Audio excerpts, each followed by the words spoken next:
किसी भी लड़की को किसी भी वक्त मैरिज से बाहर आने का हक है बिना कोई किसी सवाल का जवाब दिए हुए। महिलाएं कैसे वोट कर रही हैं और महिलाएं अब परिवार से इंडिपेंडेंट होकर वोट कर रही हैं, इस तरह के सर्वेज आ रहे हैं। लेकिन अगर एक मैं गैर आदिवासी पुरुष से शादी कर रही हूँ और वो गैर आदिवासी मेरे नाम पे जमीन खरीद रहा है क्योंकि मैं आदिवासी हूँ, तो कम से कम मेरे नाम पे तो जमीन आ रही है ना। यार आपको डर नहीं लगता क्या जाते हुए आप वहां ऐसे चले जाते हो, आप बहुत बहादुर है। मैंने कहा नहीं, इसमें बहादुरी की क्या बात है, खतरनाक था इलाका, हम डर भी रहे थे लेकिन हम धीरे धीरे आगे बढ़े।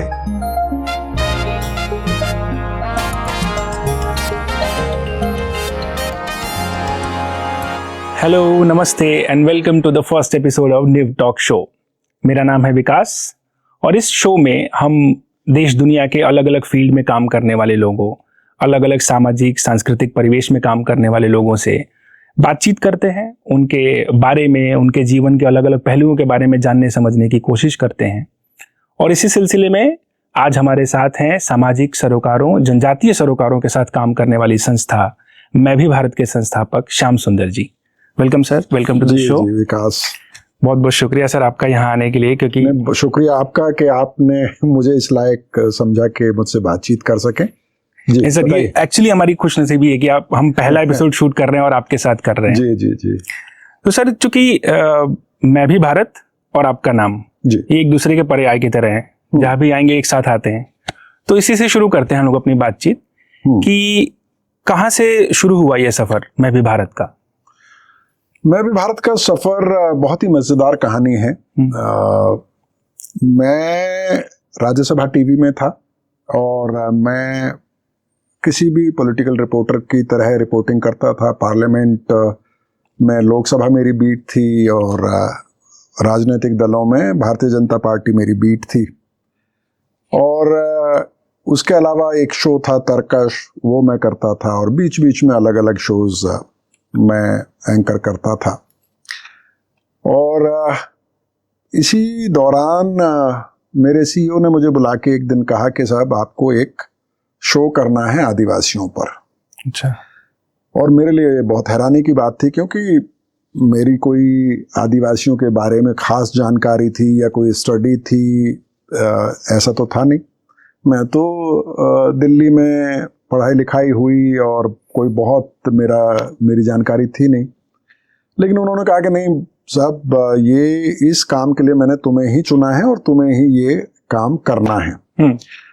तो मैंने कहा कि देखिए, I am not very sure कि मैं कर सकता हूँ या नहीं कर सकता, कोशिश कर सकता हूँ। और फिर लेकिन मैंने उनको कहा कि आप विस्तार से थोड़ा सा समझाएं कि मामला है क्या। अचानक से आदिवासियों पे एक शो करना है और मुझे ही करना है, क्योंकि इतने सारे लोग हैं जो मुझसे सीनियर भी थे, मुझसे जूनियर भी थे, मेरे साथ के भी थे। तब उन्होंने बताया कि दरअसल स्वामी अग्निवेश ने उस वक्त के जो राज्यसभा चेयरमैन थे हामिद अंसारी साहब, उनको एक प्रपोजल दिया कि वो आदिवासियों पे एक शो करना चाहते हैं और राज्यसभा टीवी पर उनको कम से कम 1 घंटा दिया जाना चाहिए। अच्छा।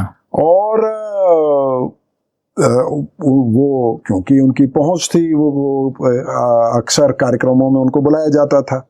तो एक बार 2 बार उन्होंने वाइस प्रेसिडेंट को यहाँ वहां पकड़ लिया और वाइस प्रेसिडेंट ने उनको शायद प्रॉमिस कर दिया कि ठीक है, आदिवासियों पे एक शो होना ही चाहिए।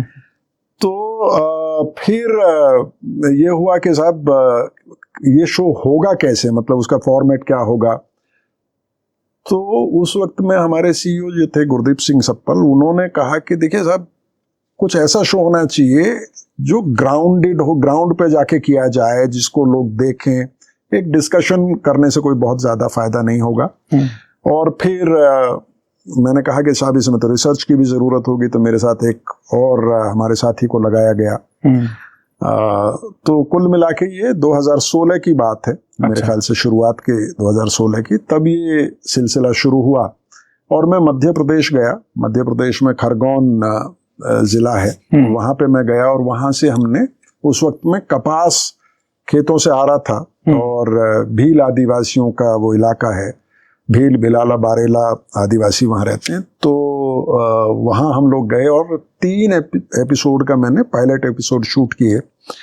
और इत्तेफाक ऐसा हुआ कि वो एपिसोड्स बहुत पसंद किए गए राज्यसभा टीवी में, चाहे वो उस वक्त के एडिटर्स थे या सीईओ थे, उनको बहुत अच्छा लगा। और मुझे भी लगा कि नहीं, ये एक ऐसा फील्ड है जिसमें काम किया जाना चाहिए और इस काम को करने में शायद मज़ा आएगा और बहुत कुछ सीखने के लिए मिलेगा।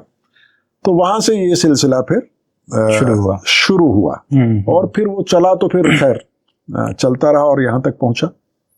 अच्छा, तो मतलब ये शुरुआत राज्यसभा से ही हो गई? राज्यसभा से ही हुई। और इसके पीछे वैसे मैंने बाद में मुझे जो लगता है कि मैं क्या होता था कि अपनी रिपोर्ट्स वगैरह करके न्यूज रूम में अड्डा बहुत जमाता था। तो जो हमारा न्यूज रूम था उसमें असाइनमेंट डेस्क ऐसे गोल था। अच्छा। और उसमें ढेर सारी चेयर थी, तो मैं वहां बैठ के अपने, बाकी लोग भी आ जाते थे और अड्डा बहुत जमता था। और उसमें कई लोग जो है सीईओ को शिकायत करते थे। तो ये भी मुझे ऐसा बताया गया बाद में कि तुम्हें न्यूज रूम से निकालना भी था ये अड्डेबाजी बंद ये अड्डेबाजी बंद हो। और वो कोशिशें कई तरह से की गई, लेकिन मैं भी भारत के रास्ते से सीईओ शायद सफल हुए।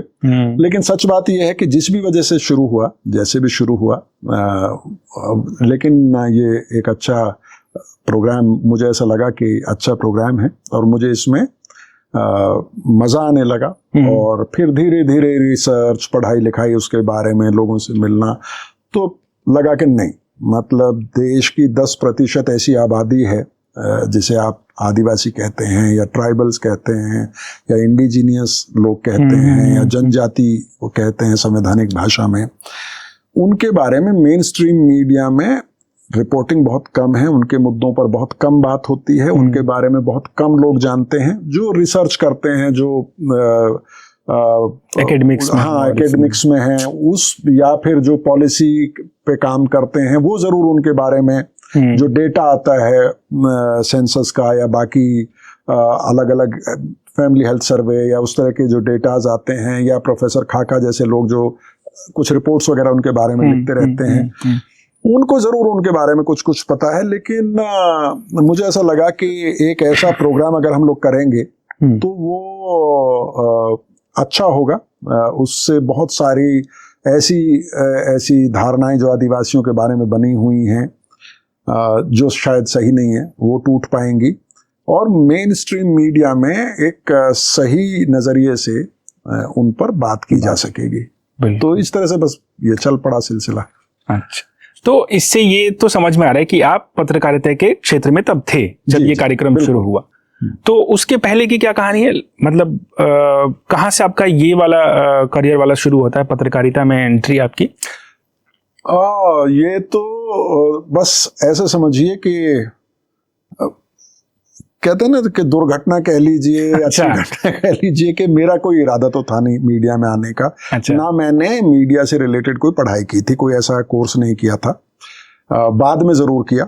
लेकिन उस वक्त जब मैं मीडिया में गया तो उस वक्त में मैंने इतिहास में एमए किया था, दिल्ली यूनिवर्सिटी से हिस्ट्री ऑनर्स देशबंधु कॉलेज से पढ़ाई की थी। और मेरे एक दोस्त हैं सुभाष कपूर जो आजकल फिल्म्स बनाते हैं, फंस गए रे ओबामा। अच्छा, अच्छा। और हमारे कई सीनियर, सोहेल हाशमी, अमिताभ, ये लोग टीवीआई नाम का एक चैनल था, वहाँ पे काम करते थे और मैं अक्सर उनसे मिलने जाता था। तो बस ऐसी बातचीत में एक दिन उन्होंने कहा कि तुम भी मीडिया ज्वाइन करने के बारे में क्यों नहीं सोचते हो? तो मैंने कहा कि यार तुम्हें लगता है कि मैं ये कर सकता हूँ? बोले हाँ, क्यों नहीं कर सकते हो, कर ही सकते हो। तो वहाँ मैंने असिस्टेंट प्रोड्यूसर के तौर पे ज्वाइन किया सुभाष कपूर की टीम को। अमिताभ प्रोड्यूसर थे और वहाँ साल भर मैंने काम किया और बहुत बेसिक चीज़ें सीखी। बहुत लंबा समय वहाँ नहीं मिला मुझे। और इत्तेफाक से उसी वक्त में नवभारत टाइम्स में एक छोटी सी खबर आई थी जिसमें बीबीसी में रिसर्चर की जरूरत थी। अच्छा। और मैंने उसके लिए एप्लीकेशन डाल दी। और उसमें उसके लिए उस वक्त में मोबाइल फोन थोड़े से बड़े होते थे, नोकिया का एक ब्लैक आता था कीपैड वाला, तो वो फोन मैंने खरीदा था और क्योंकि टीवीआई बंद होने के कगार पे था। और अच्छा, आप आखिरी फेज में जुड़े थे? हाँ, लास्ट का 1 साल था। तो मैंने वो फोन नंबर उसमें दे दिया था अपनी एप्लीकेशन में। लेकिन हुआ ये कि मैं बाइक से आ रहा था कनॉट प्लेस से और कहीं स्किड किया, मेरा वो फोन गिरा और मेरे सामने कोई उठा के भाग गया। और बीबीसी मुझे कोशिश करता रहा, 1-2 बार 3 बार उन्होंने शायद कोशिश की मुझे संपर्क करने की, लेकिन तब संपर्क हुआ नहीं क्योंकि फोन ही नहीं था मेरे पास। मैं एक दिन ऐसे पूछने चला गया एफएक्स बिल्डिंग में, रेल भवन के सामने जो बिल्डिंग है उसमें ऑफिस होता था। तो मैं वहाँ रिसेप्शन पे गया, तो वहाँ उन्होंने एडिटर को बोला उस वक्त में, तो उन्होंने कहा कि हमें बहुत दुख है, हमने बहुत कोशिश की आपको संपर्क करने की, लेकिन आप मिले ही नहीं, आपका नंबर ही नहीं लगा, तो हमने किसी को रिक्रूट कर लिया है। अरे। और फिर भी भविष्य में अगर कोई पोजीशन आएगी तो हम लोग आपको कंसीडर करेंगे, अगर आप एक इंटरव्यू के लिए तैयार हों।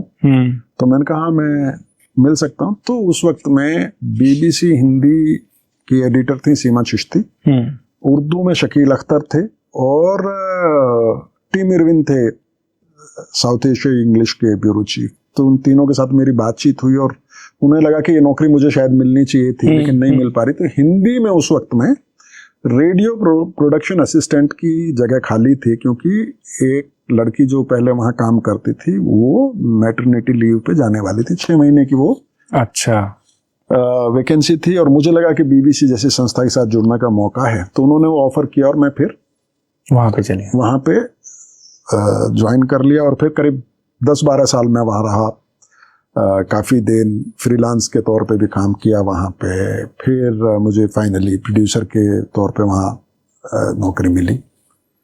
और उसके बाद फिर खैर सहारा होते हुए, INS होते हुए मैं 2011 में शायद राज्यसभा टीवी जब शुरू हो रहा था, अच्छा हाँ, उसी वक्त में मैं राज्यसभा टीवी पहुंच गया। अब मेरे इस सवालों की लिस्ट में ना ऐसे जो सवाल मेरे पास था जी आपसे जो शुरुआती बातचीत हो रही थी, अब वहां से ये सवाल मेरा भटक जाता है। हाँ। क्योंकि मेरा अपना ऐसा एक अजम्पशन बना के बैठा था मैं कि शायद आप पल भर भी आदिवासी बेल्ट में रहे होंगे, आप उसी बेल्ट से आ रहे होंगे या कुछ ऐसा। तो अब वो सवाल तो हम जाने देंगे ऑब्वियसली, और इस सवाल पे आएंगे कि कहाँ परवरिश कहाँ हो रही थी, शुरुआती पढ़ाई लिखाई कहाँ हो रही थी, मैं कहाँ पैदा हुआ और कहाँ का रहने वाला हूँ, इसको लेके मेरी पत्नी अभी जो पत्नी है और जब वो हम लोग दोस्त थे तब से कई शर्तें जीत चुकी हैं।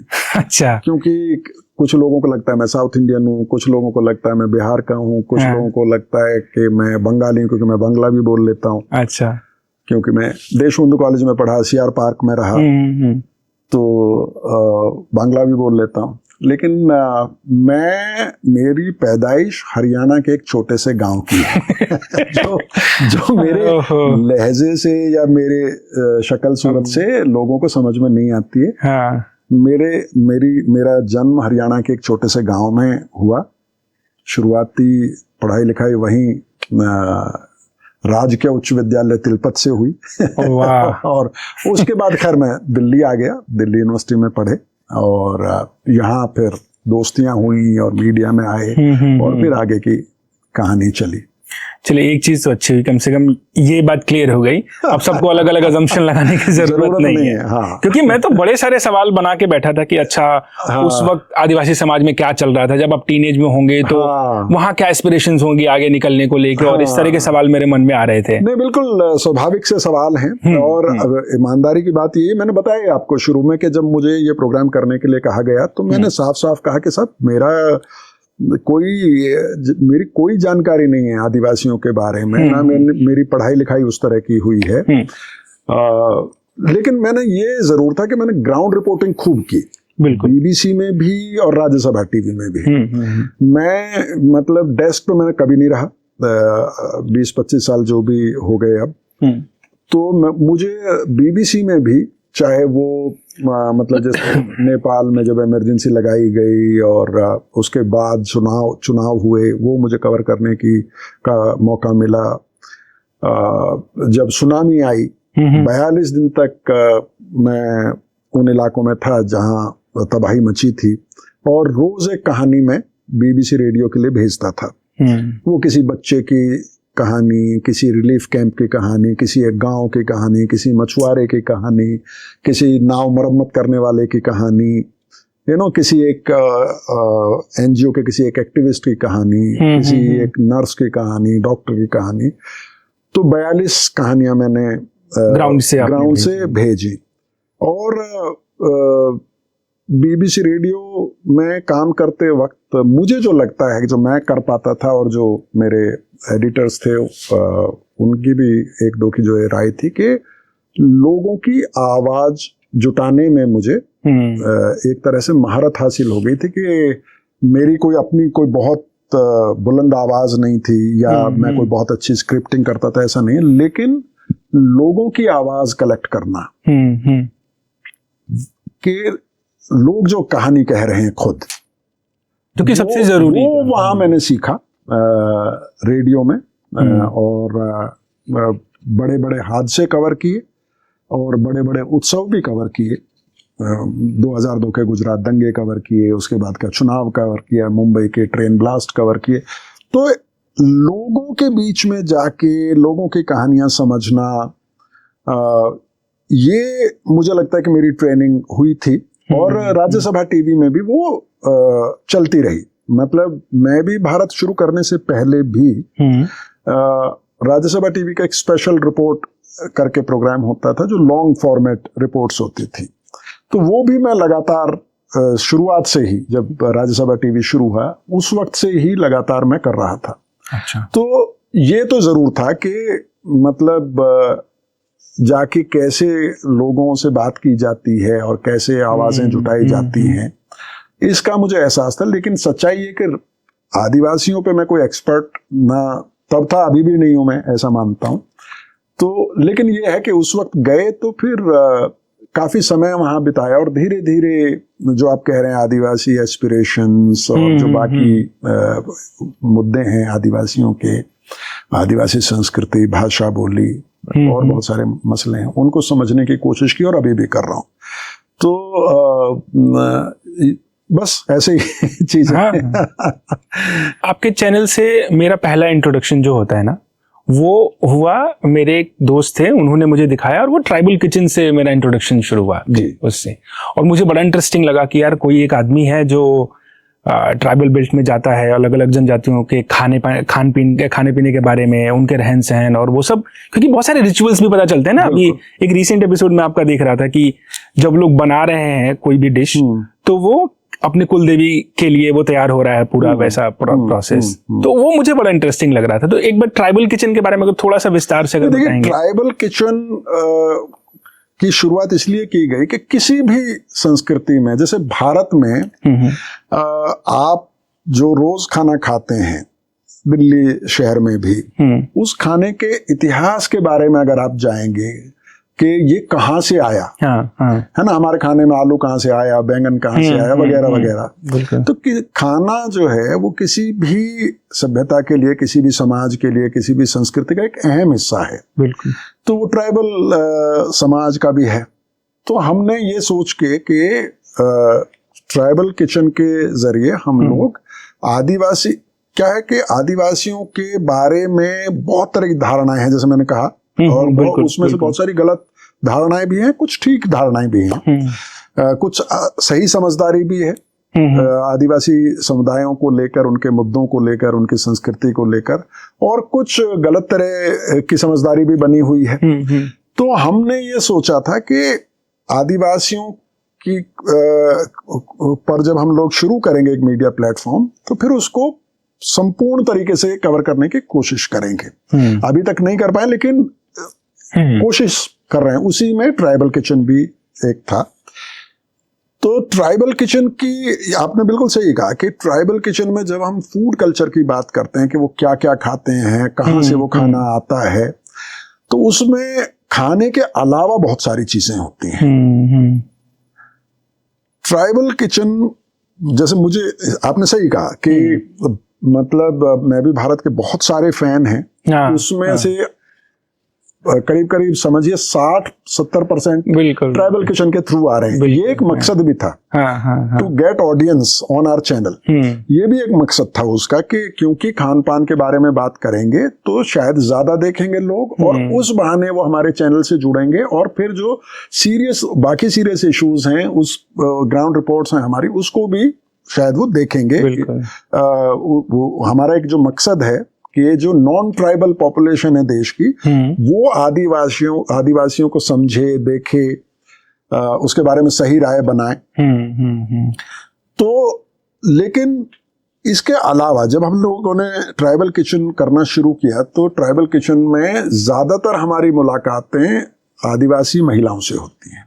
अच्छा। और ट्राइबल किचन में जैसे आपने कहा कि उनके जो धार्मिक रीति रिवाज हैं, उनके देवी देवता हैं, उनके बारे में बहुत सारी बातें पता चलती हैं, खान पान के बारे में बहुत सारी चीजें पता चलती हैं, और ये भी पता चलता है कि सोर्स क्या है खाने का। अभी भी कितना खाना जंगल से आता है ना? बिल्कुल। और किस तरह के बदलाव आदिवासी खाने में आ रहे हैं। लेकिन कुछ सीरियस चीजें भी हैं जो ट्राइबल किचन के जरिए चर्चा में आती हैं, उस चर्चा में आती हैं जिस पे शायद उस तरह से ध्यान नहीं गया है। जैसे चाइल्ड मैरिज को लेके बहुत चर्चाएं होती हैं। हाँ, ये इंटरेस्टिंग है। हाँ, चाइल्ड मैरिज पे बहुत सारी चर्चाएं होती हैं। तो मैं मध्य प्रदेश में झाबुआ में था। झाबुआ में भील आदिवासी बड़ी तादाद में रहते हैं। कड़कनाथ मुर्गा वहाँ का बहुत मशहूर है, बहुत फेमस है। हाँ। तो हम लोग कड़कनाथ मुर्गा और महुआ, तो एक गांव में थे हम लोग, और वहां पर कड़कनाथ मुर्गा हमने बनाया। वहाँ घर की बनी हुई महुआ थी, और मुर्गा बनाया था उस घर के पुरुष ने, कमल उनका शायद नाम था। हाँ। लेकिन मैंने उनको रिक्वेस्ट किया कि जब हम लोग खाना खाएंगे तो वो अपनी पत्नी को भी शामिल करें, और हम उनसे बात करना चाहते हैं। तो मैंने उनसे बातचीत शुरू की, और मैंने उनसे पूछा आपके कितने बच्चे हैं? तो 2 बच्चे हैं। पहला लड़का जो है वो क्लास 10वीं में है, और उसने बताया कि अभी बस उसकी शादी होने वाली है। बच्चे की। हाँ। तो मैंने कहा कि इतनी जल्दी क्या है? हाँ। तो उन्होंने कहा कि जल्दी इसलिए है कि अगर हमने अभी उसकी शादी नहीं की और उसने अपनी मर्जी से शादी कर ली, हाँ, तो हमें लाखों रुपया की चांदी देनी पड़ेगी। अब ये तो मैंने कहा कि थोड़ा सा आप आराम से समझाइए। हाँ, और क्योंकि इस मुद्दे पे हम लोग लगातार काम कर रहे थे, जो चाइल्ड मैरिज है उस पर रिपोर्टिंग वगैरह करते थे, उसको समझने की कोशिश कर रहे थे। तो उन्होंने बताया कि क्या होता है कि मेले में कई जगहों पे मिलते हैं। मान लीजिए लड़का लड़की मिले और उसको कोई लड़की पसंद आ गई, उस लड़की को वो ले आया या लेके भाग गया। तो आदिवासियों में खासतौर पर ये जो इलाका है, मध्य प्रदेश है, गुजरात है, राजस्थान है, ब्राइड प्राइस है कि लड़के वालों को लड़की वाले को पैसा देना पड़ता है। अच्छा। और उसमें पैसे से ज्यादा चांदी देनी पड़ती है, गारंटी के तौर पे कि लड़की सेफ है। हाँ, हाँ। तो उन्होंने बताया कि देखिए साहब, ये कल को अगर लड़की को लेके आ गया और लड़की के माँ बाप आते हैं और लड़की कहती है अच्छा ठीक है, मैं माँ बाप को कि चलो मैं अब चल रही हूँ तुम्हारे साथ वापस, उस सूरत में भी वी हैव टू पे। तो इसलिए हम लोग 12, 13, 14 साल के जैसे लड़के होते हैं उनकी शादियां कर देते हैं। ऐसा नहीं है कि कोई मतलब बहुत बड़े स्केल पे है, लेकिन ऐसा भी नहीं है कि बहुत कम है। जो पढ़ लिख रहे हैं, बहुत बदलाव आ रहा है। झाबुआ, अलीराजपुर, खरगोन, बड़वानी, इन इलाकों में हमने देखा कि जो लोग पढ़ रहे हैं और जो लोग थोड़ा सा राजनीतिक तौर पर जागरूक हो रहे हैं, वो लोग अपने समाज में बहुत काम कर रहे हैं इस तरह की चीजों को रोकने के लिए। लेकिन अभी ये स्थिति है। वो और ये आपको समझ में आया एक बड़ा कारण कि क्यों कम उम्र में माँ बाप शादी कर रहे हैं बच्चों की। इसी तरह से जब आप ट्राइबल किचन में महिलाओं से बात करते हैं तो ये पाते हैं कि महिलाएं अपने समाज के मुद्दों को लेकर ज्यादा संजीदा हैं, वो ज्यादा सीरियस हैं, वो ज्यादा कंसर्न हैं और सही मुद्दों के बारे में कंसर्न हैं। इसीलिए आपने ये भी देखा होगा कि जब से मतलब अब अलग से वोटिंग पैटर्न में भी, लोकसभा के चुनाव में भी, विधानसभा के चुनावों में भी महिलाएं कैसे वोट कर रही हैं और महिलाएं अब परिवार से इंडिपेंडेंट होकर वोट कर रही हैं। इस तरह के सर्वेज आ रहे हैं क्योंकि वो रियल इश्यूज पे कंसर्न है। जैसे एक और मैं आपको घटना बताता हूँ, ये भगवानपुरा तहसील है खरगोन जिले की। वहां पे हमने ट्राइबल किचन किया एक सरपंच के घर पे। तो उस सरपंच की 2 बीवियां हैं, पॉलीगैमी है वहां पे। अच्छा। और 2 पत्नी हैं। जो छोटी पत्नी है उससे जब मेरी बात हो रही थी खाना बनाते वक्त, तो उसने कहा ये कि मतलब है हमारे यहाँ ये पॉलीगैमी नहीं होनी चाहिए। वो कह रही मुझसे तो बहुत बड़े हैं उम्र में, यू नो।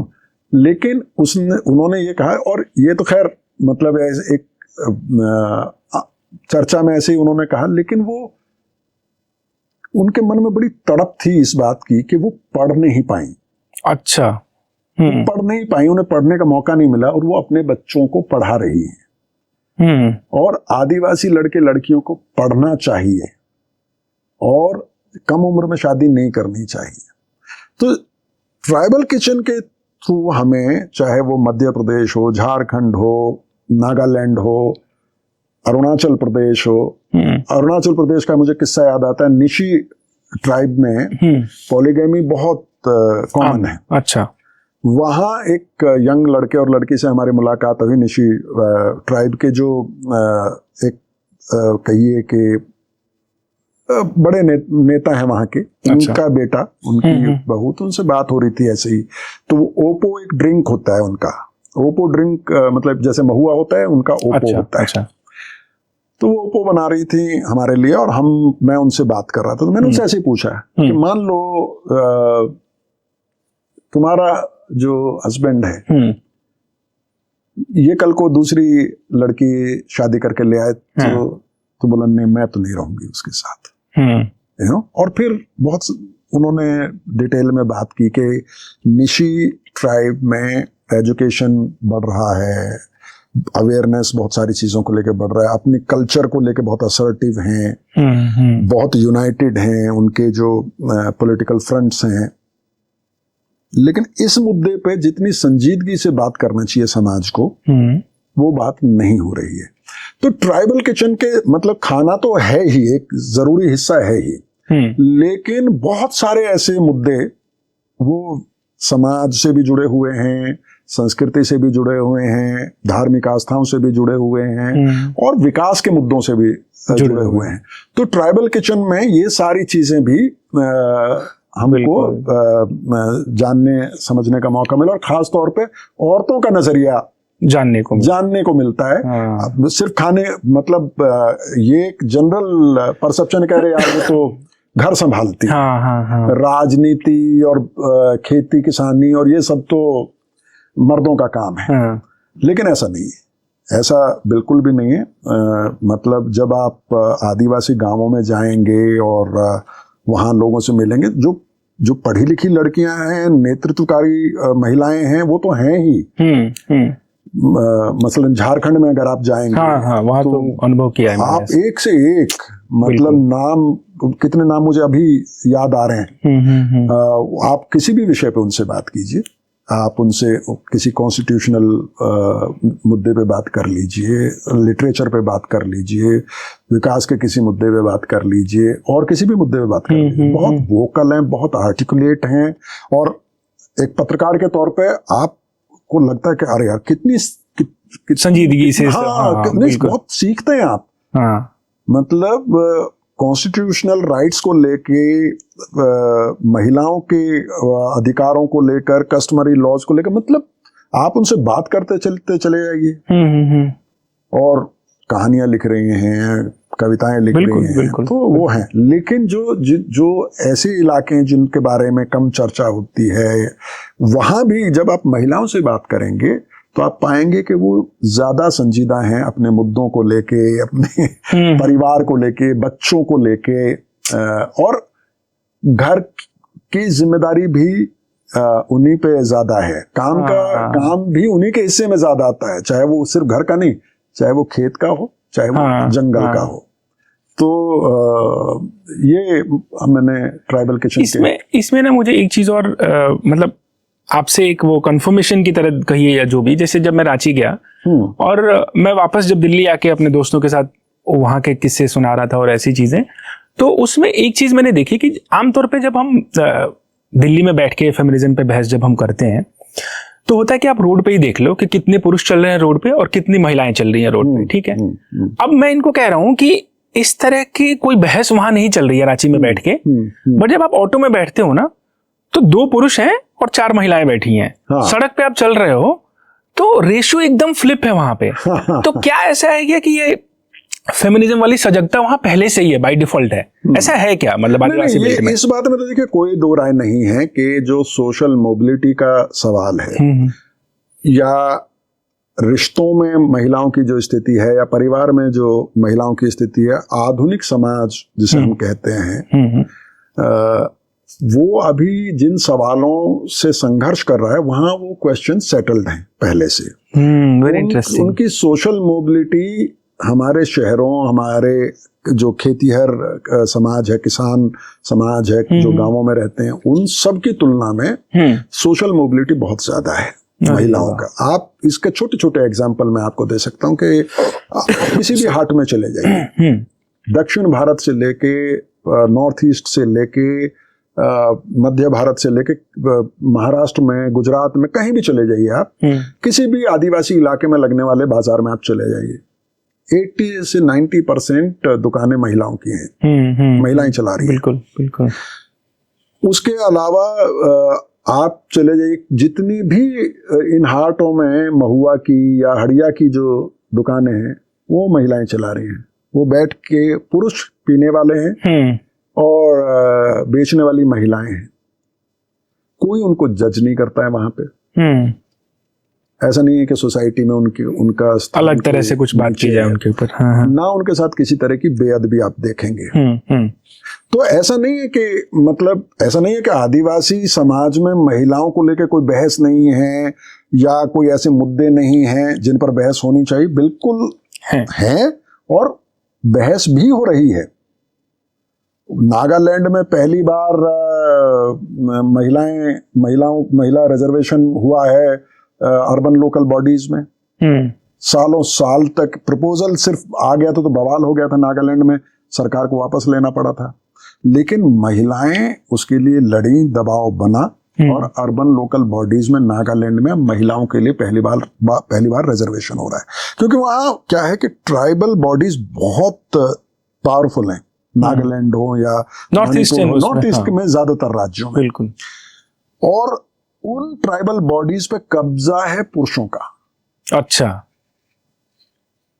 बहुत सारी चीजें बदली, खान पान बदला, कपड़े बदले, भाषा बदली, धर्म भी बदला कई मामलों में।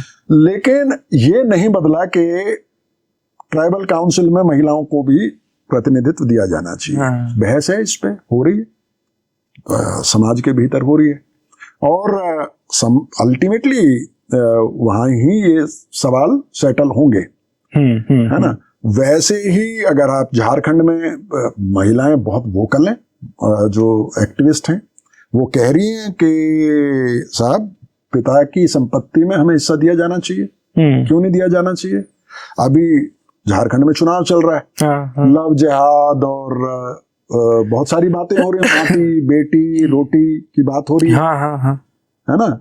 लेकिन वहां लड़कियां कह रही हैं कि मान लीजिए मैं किसी गैर आदिवासी लड़के से शादी करती हूँ और वो मेरे नाम पे जमीन खरीद रहा है, मेरे परिवार में तो मुझे जमीन का हक नहीं मिल रहा है, लेकिन अगर एक मैं गैर आदिवासी पुरुष से शादी कर रही हूँ और वो गैर आदिवासी मेरे नाम पे जमीन खरीद रहा है क्योंकि मैं आदिवासी हूँ, हाँ। तो कम से कम मेरे नाम पे तो जमीन आ रही है ना। मैं मालिक तो बन रही हूँ। सही बात है। हाँ। अब ये अपने पे सही गलत हो सकते हैं, ये तो देखिए वहां तय होगा, हाँ, समाज में मतलब, तय होगा और वहां चीजें डिसाइड होंगी। लेकिन ऐसा नहीं है कि फेमिनिज्म या जो महिलाओं की स्थिति है समाज में वो बहुत ही बेहतरीन है, उसमें कोई चर्चा की जरूरत नहीं है। बिल्कुल वहां बहस की जरूरत है, बहस हो रही है। लेकिन जब आप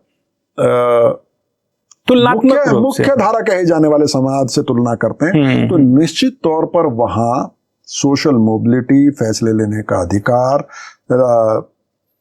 शादी ब्याह के मामले में अपना पार्टनर चुनने का अधिकार, ये बहुत बहुत आगे है आदिवासी समाज इस मामले में। मतलब एक के बाद एक बहुत सारे उदाहरण दिए जा सकते हैं। जैसे अभी त्रिपुरा में हम लोग थे, एक म्यूजियम में हम थे, तो म्यूजियम में उन्होंने एक हमें दिखाया कि ये कपड़ा है तो ये उस आदिवासी समुदाय का, फिर उस आदिवासी समुदाय के बारे में बताया और फिर उन्होंने बताया कि देखिए साहब, परंपरा ये है कि मान लीजिए आप किसी लड़की से शादी करना चाहते हैं तो आपको उस लड़की के पिता के यहाँ पे एक निश्चित समय के लिए 1 साल 2 साल 3 साल रहना पड़ेगा। And you have to prove your worth के अच्छा, आप कमा के खिला सकते हैं। हाँ, हाँ। और अगर लड़की ने कह दिया कि मुझे नहीं करनी इस लड़के से शादी, हाँ, तो कोई भी समाज में किसी को भी ये अधिकार नहीं है कि उसे दोबारा वो कहे कि तुम सोच लो इस पे, कर लो अच्छा लड़का, ये नहीं कह सकते आप। तो बहुत सारे मतलब वीटो पावर उनके पास है वहां पे। हाँ, मतलब उनको ये अधिकार है, अपनी मतलब चॉइस का चॉइस है उनको। मतलब और हम अभी पीछे मंडला में थे, मध्य प्रदेश के, तो सॉरी डिंडोरी में थे। तो डिंडोरी में हम लोग गए थे एक स्टोरी करने कि कैसे वहाँ जो परंपरागत मिलेट्स की खेती होती है वो कैसे उसमें किस तरह के बदलाव आ रहे हैं या किस तरह की अच्छी चीज़ें हो रही हैं वगैरह वगैरह करने। तो हम लोग एक खेत में शूट कर रहे थे और मुझे और मेरे साथियों को एक गाने की आवाज़ आई और पास एक नदी बह रही थी। तो बिल्कुल जैसा आप फिल्मों में देखते हैं ना कि नदी किनारे कोई आलाप लेके दूर से आवाज आ रही है, हाँ, हाँ। कोई आवाज आ रही है और उधर से फिर महिलाएं जवाब दे रही हैं। अच्छा। तो मैंने वहां एक लड़का था, लोकल काम कर रहा था, मैंने कहा यार ये क्या है? तो उन्होंने कहा कि वो हमारे यहाँ नाचने आए हुए हैं बघोड़ा गांव के, गबोड़ा गांव के, सॉरी, अच्छा। गबोड़ा गांव के नाचने आए मतलब। तो मैं वहां, मेरे साथ एक लड़का था वहां लोकल साथी बलराम, मैंने बलराम को बोला यार ये क्या है? बोला सर अभी वो ना सीजन चल रहा है, तो बैगा आदिवासी जिनको पीवीटीजी की कैटेगरी में रखा गया है उनकी लड़कियां होंगी, 50 लड़कियां होंगी, 1-2 उनमें शादीशुदा थी लेकिन ज्यादातर गैर शादीशुदा थी और 2 आदमी थे उनके साथ। तो मैंने बलराम को कहा कि चलो चलो यार चलते हैं। तो हम नदी पे गए तो दूर बैठे 2 लोग गीत गा रहे हैं और इधर लड़कियां तैयार हो रही हैं, नहा धो चुकी थी वो, अपने कपड़े उपड़े पहन रही है, बहुत कलरफुल कलर कपड़े, और वो अपना तैयार होते हुए उसका जवाब दे रहे हैं और ये संवाद चल रहा है, गाने में ही चल रहा है, बहुत बेहद खूबसूरत। वाह। उसके बाद फिर मैंने उन 2 पुरुषों से पूछा कि भाई हम लोग क्या आप लोगों के साथ गांव में जा सकते हैं? तो उन्होंने कहा कि भाई लड़कियों से जाके पूछो। तो मैंने उनसे बात की तो उन्होंने मना कर दिया। तो मैं बड़ा मायूस हुआ। फिर उनमें एक लड़की ने इंटरेस्ट शो किया और कहा कि तुम मोबाइल पे आते हो ना? अच्छा। तो मैंने कहा हाँ मोबाइल पे आता हूँ मैं। और इत्तेफाक से मेरा बैग, लैपटॉप बैग मेरे साथ, और फिर मैंने वो चला के उनको यहाँ का मंडला का दिखाया, जो सैला नाच था हमने जो शूट किया था, वो दिखाया। तो उनको फिर थोड़ा सा भरोसा हुआ और फिर उसने और लोगों से बात किया और कोई 1-1.5 घंटे में वो हमारे साथ कंफर्टेबल थे। फिर हम उनके साथ गाँव गए। गांव गए तो अब हम रात भर वो लोग नाचे, ये लड़कियां और गांव के सारे यंग लड़के। और जो बुजुर्ग थे उनका काम क्या था? उनका काम इन लोगों के लिए खाने का, पीने का, रहने का, सोने का इंतजाम करना। चीज है। Zero interference. और उसमें जिस लड़के लड़की ने एक दूसरे को पसंद कर लिया, उन्होंने जाके अपने माँ बाप को बता दिया और फिर वो जाएंगे, आगे की चीजें शादी ब्याह तय होंगी। वाह। जीरो इंटरफेरेंस पूरे गांव का, मतलब। और वो ऐसा नहीं एक परिवार, पूरे गांव की जिम्मेदारी। वो लड़कियां जो आई हुई थी उनके साथ उनके गांव से सिर्फ 2 लोग आए थे, पुरुष, बाकी सब लड़कियां थी, 50 के करीब महिलाएं थी। अच्छा, लड़कियां उस गांव की थी, पुरुष जो थे वो बाहर से? नो, लड़कियां बाहर गांव से आई हुई थी। अच्छा, हाँ। गभोड़ा से आई हुई थी इस गांव में। हाँ। और इस गांव के जो लोग थे उनकी ये जिम्मेदारी थी कि उनके खाने पीने का, रहने का, कंफर्ट का इंतजाम करें। इस गांव जो मेजबान हैं, उस गांव के लड़कों के साथ ये लड़कियां नाची रात को। और उसमें जिसको जो समझ में आया, पसंद आया, वो उनके आपस में बात हुई। और अब वो जाके लड़की अपने घर जाके अपने पिता को बताएगी और ये यहाँ अपने पिता को, और फिर वो आपस में मिलेंगे और शादियां होंगी। और ये एक स्पेसिफिक सीजन होता है ये? हाँ, स्पेसिफिक सीजन होता है। अभी ये शुरू हुआ होगा वहां पे। अच्छा। हाँ, अच्छा। जब सर्दियां शुरू होती हैं, क्योंकि धान कट चुका होता है, फसल कट चुका हो चुकी है, तो अब इस वक्त में वो नाचने एक दूसरे के यहाँ जाते हैं। तो social mobility, independence, economic independence, इस मामले में काफी मुझे लगता है कि आगे है आदिवासी समुदाय, आदिवासी समाज। कि हम अर्बन गेज की बात अब शुरू कर चुके हैं, कंपैरिजन की बात शुरू कर ही चुके हैं। तो अब मेरा अगला सवाल, क्योंकि ये जो सवाल है ना, व्यक्तिगत रूप से मेरे दिमाग में बहुत टाइम से है, और कोई भी जो वहां पे गया हुआ हो, आदिवासी समुदाय में काम कर चुका हो, उनसे मैं हमेशा से पूछना चाहता था। अब ये है कि जैसे हम दिल्ली में बैठ के सुदूर ट्राइबल जीवन को जब हम देखते हैं ना कहीं से, तो कई बार लोगों के दिमाग में मोरल कन्फ्लिक्ट आते हैं कि जैसे चाहे वो रीति रिवाज को लेके हो, खान पान को लेके हो। जैसे अभी हमारी बातचीत में बहुत सारी ऐसी चीजें आई कि हमारे बहुत सारे दर्शकों के दिमाग में ना वो नैतिक एक टकराव आएगा कि, और उसको वो सही गलत के खांचे में बांटना शुरू करना चाहेंगे। क्योंकि अर्बन गेज से जब हम देखते हैं तो हमारी अपनी मोरालिटी एक बनी हुई है, वहां की अपनी मोरालिटी है, और वो उसमें सही गलत समझने की कोशिश करने लगते हैं। ये खाना सही है क्या, ऐसे रिश्ते बनाना सही है क्या, पॉलीगेमी सही है या गलत है, तो वो उस तरह से डिस्कशन में आ जाते हैं। तो आप इस मोरल कॉन्फ्लिक्ट को कैसे देखते हैं कि मतलब कैसे बैलेंस करके आपको समझ में आए चीजें, कैसे देख पाओ न्यूट्रल होके उस चीज को, उसके ऊपर? जो लोग ट्राइबल सोसाइटी पे काम कर रहे हैं, ट्राइबल राइट्स पे काम कर रहे हैं, भाषा पे काम कर रहे हैं, वो नॉन ट्राइबल एकेडमिक लोग हो सकते हैं, रिसर्च करने वाले लोग हो सकते हैं, और उनके अपने ओपिनियन हो सकते हैं, उसमें सही गलत की बहस हो सकती है। लेकिन जो एक जनरल परसेप्शन है, कई बार ना ये समझना बड़ा मुश्किल होता है। जैसे मैं खुद अगर अपनी बात बताऊं कि जैसे बैगा समुदाय में, मैं एक और इसमें थोड़ा सा इस कहानी को और आगे ले जाऊं, अगर बैगा समुदाय की, तो किसी भी लड़की को किसी भी वक्त मैरिज से बाहर आने का हक है, बिना कोई किसी सवाल का जवाब दिए हुए, है ना? अच्छा। तो अब ये अपने आप में हमारे जैसे लोगों के लिए परेशान करने वाली स्थिति हो सकती है कि यार ये कैसे हो सकता है, हाँ। ऐसे कैसे समाज चलेगा? लेकिन चल रहा है ना, सदियों से चल रहा है, सदियों से चल रहा है, कोई दिक्कत नहीं है उसमें। हाँ। ये बात सही है कि आधुनिक समाज में, आधुनिक समय में कहना चाहिए समाज की बजाय, अगर निशी ट्राइब में ये सवाल महिलाओं के दिमाग में आ रहा है और वो पॉलीगैमी के खिलाफ उनके भीतर एक बहस शुरू हो रही है, तो निश्चित ही मतलब इस पे बहस और विचार होना चाहिए। लेकिन हम ये मान के कि भाई हम आधुनिक समाज हैं और हम उनको जज करें या उस तरह से देखें, बिल्कुल, मुझे लगता है वो सही नहीं है।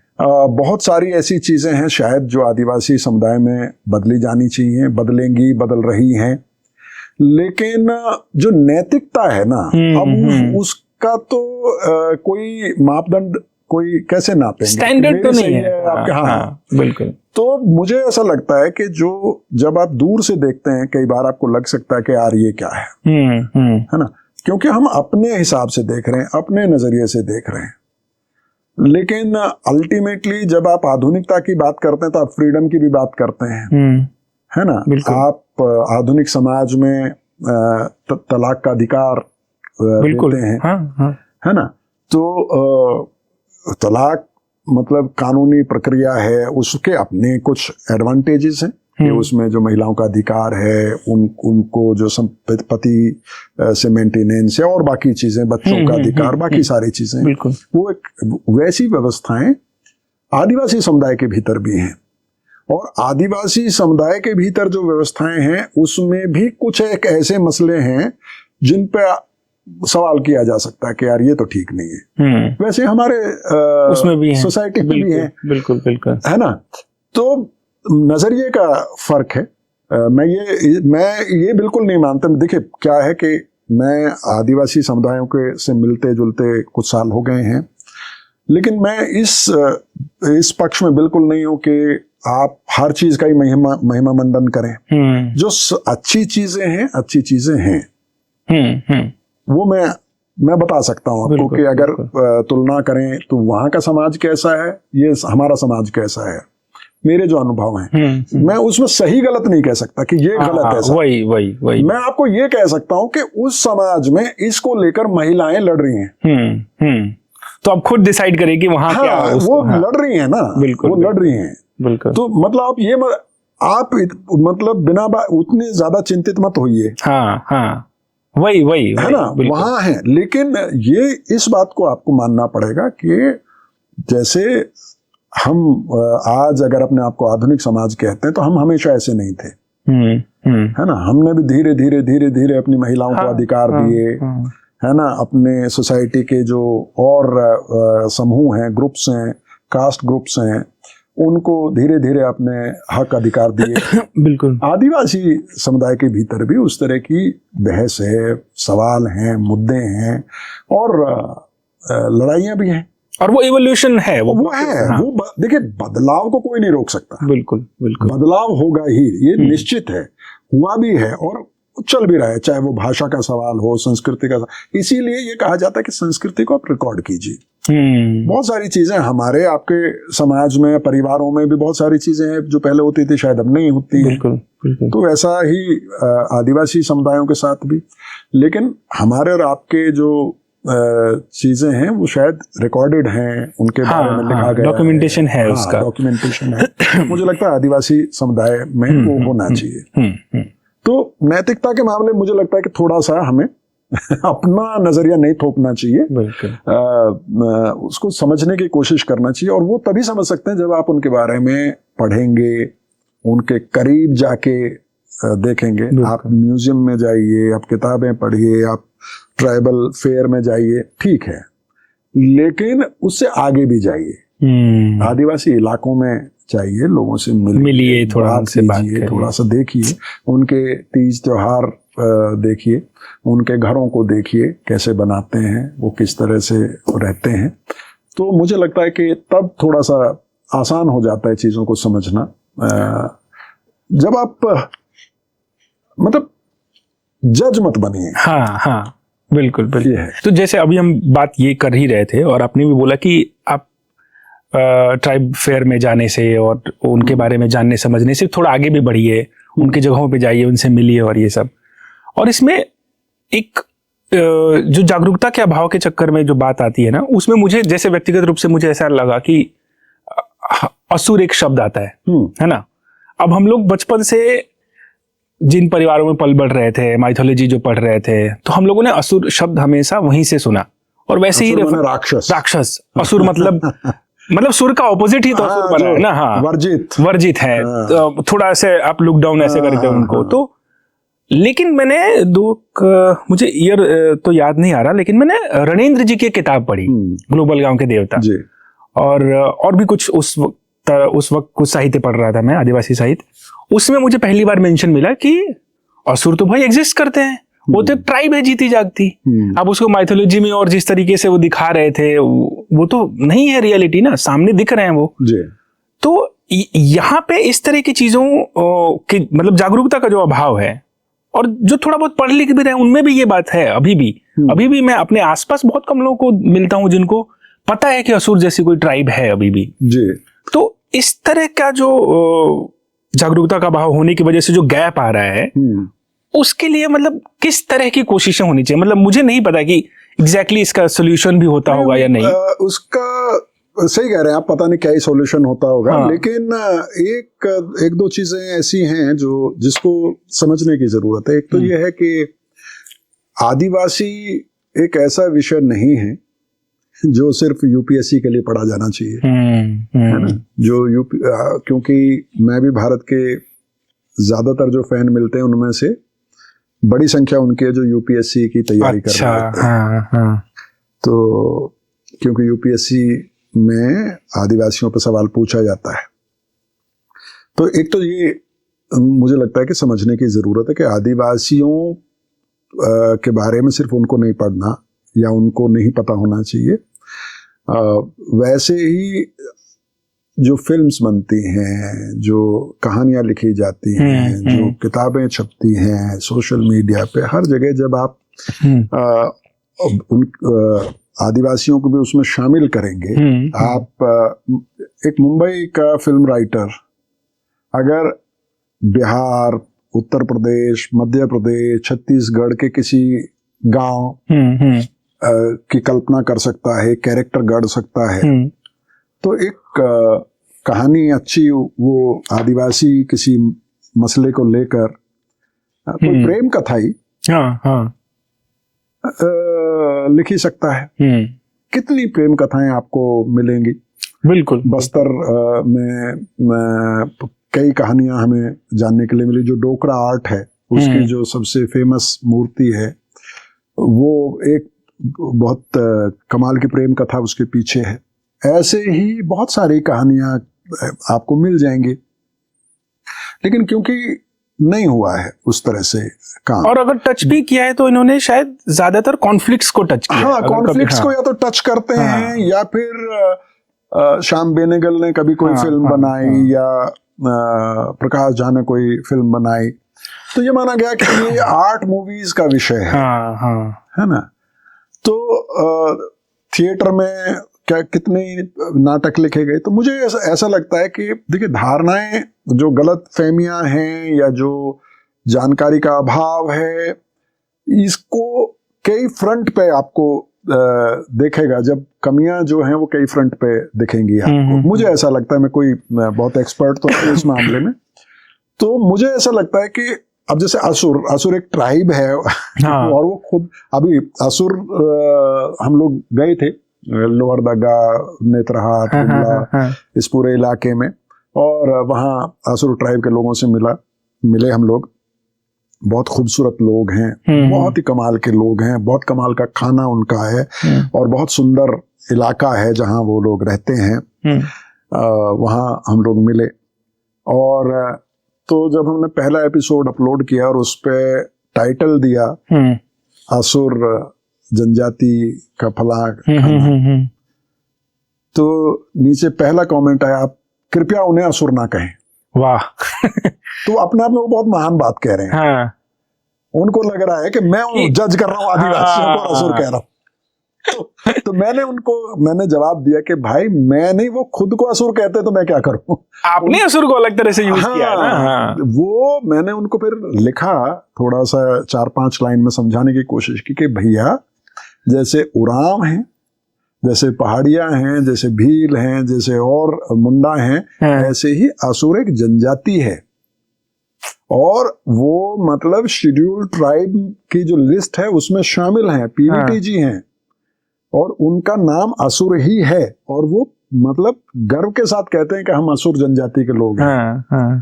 तो वो एक जो पूरा नजरिया है ना देखने का, एक तो आपने सही कहा कि जिस तरह से पूरी सोसाइटी में असुर और आदिवासियों को लेके जिस तरह का बचपन से आप सुनते हैं, क्योंकि सुनी सुनाई बातें हैं ना। वही हाँ, उनका भी कौन सा अपना अनुभव रहा है जिन्होंने सुनाया है। हाँ। जैसे मुझसे कई लोग मिलते हैं ऐसे, अच्छा यार वो अभी भी है ऐसे वैसे होता है क्या? हाँ। यार आपको डर नहीं लगता क्या जाते हुए वहां पे? आप वहां ऐसे चले जाते हो, आप बहुत बहादुर है। मैंने कहा नहीं, इसमें बहादुरी की क्या बात है। एक बार बहुत मजेदार किस्सा है। मैं असम में था, नहीं उड़ीसा में, मयूरभंज में था, और राज्यसभा टीवी में एक प्रोड्यूसर था, उसने मुझे मैसेज भेजा कि सर मैं अगले एपिसोड में ये कुछ स्लग्स इस्तेमाल कर रहा हूं, आप एक बार देख लीजिए। तो सिग्नल कम ही आता है जिन इलाकों में हो रहते हैं, लेकिन आया मैसेज आया, रात को मैंने पढ़ा तो उसमें खतरनाक था इलाका। हम डर भी रहे थे लेकिन हम धीरे धीरे आगे बढ़े, और मैं मतलब शर्म से ऐसा लगा कि डूब मरो यार, मतलब। तो मैंने उसको कहा लेकिन ऐसा तो था नहीं, ना मुझे डर लगा, मैं अभी भी मयूरभंज के जंगल में, ना मुझे अभी भी डर लग रहा है। कहना नहीं सर। मैंने कहा भैया ये न्यूज की स्टोरी नहीं है, तो ट्राई टू प्लीज मत लिखो ये। तो ये जो एक माइंड सेट है ये बना हुआ है, इसीलिए मुझे लगता है कि कभी ना आप जो शहरों में रहते हैं, जो सबसे आसान तरीका है आदिवासियों को समझने का, आप किसी भी आदिवासी इलाके में चले जाइए, झारखंड चले जाइए, मध्य प्रदेश चले जाइए, छत्तीसगढ़ चले जाइए, उड़ीसा चले जाइए, कहीं भी चले जाइए, और वहाँ जो वीकली हाट लगते हैं हर इलाके में, आप वहाँ जाइए, 2-4 घंटे बिताइए, शऊर से रहिए, कोई बेअदबी मत कीजिए, किसी को ऐसे घूरिए मत के, मतलब तब आपको वो वहाँ, मुझे लगता है, क्योंकि मैं जब भी किसी आदिवासी इलाके में जाता हूँ तो आदिवासी हाट में जरूर जाता हूँ। वहां आपको पता चल रहा होता है कि कैसे नई भाषा बन रही है, क्योंकि कई आपस में कई इलाकों के लोग एक जगह मिल रहे होते हैं। अच्छा, जो साबुन है, तेल है, मसाले हैं, ये तो व्यापारी लेके जाते हैं, और वहां से जंगल से जो फॉरेस्ट प्रोड्यूस है ना, वो सारे आंवला हो गया और बहुत सारी चीजें हैं, इमली है, कई तरह की औषधियां मिलती हैं, कई तरह के मशरूम मिलते हैं, वो लेके आके, कटहल मिलता है, बाजारों में बेचते हैं।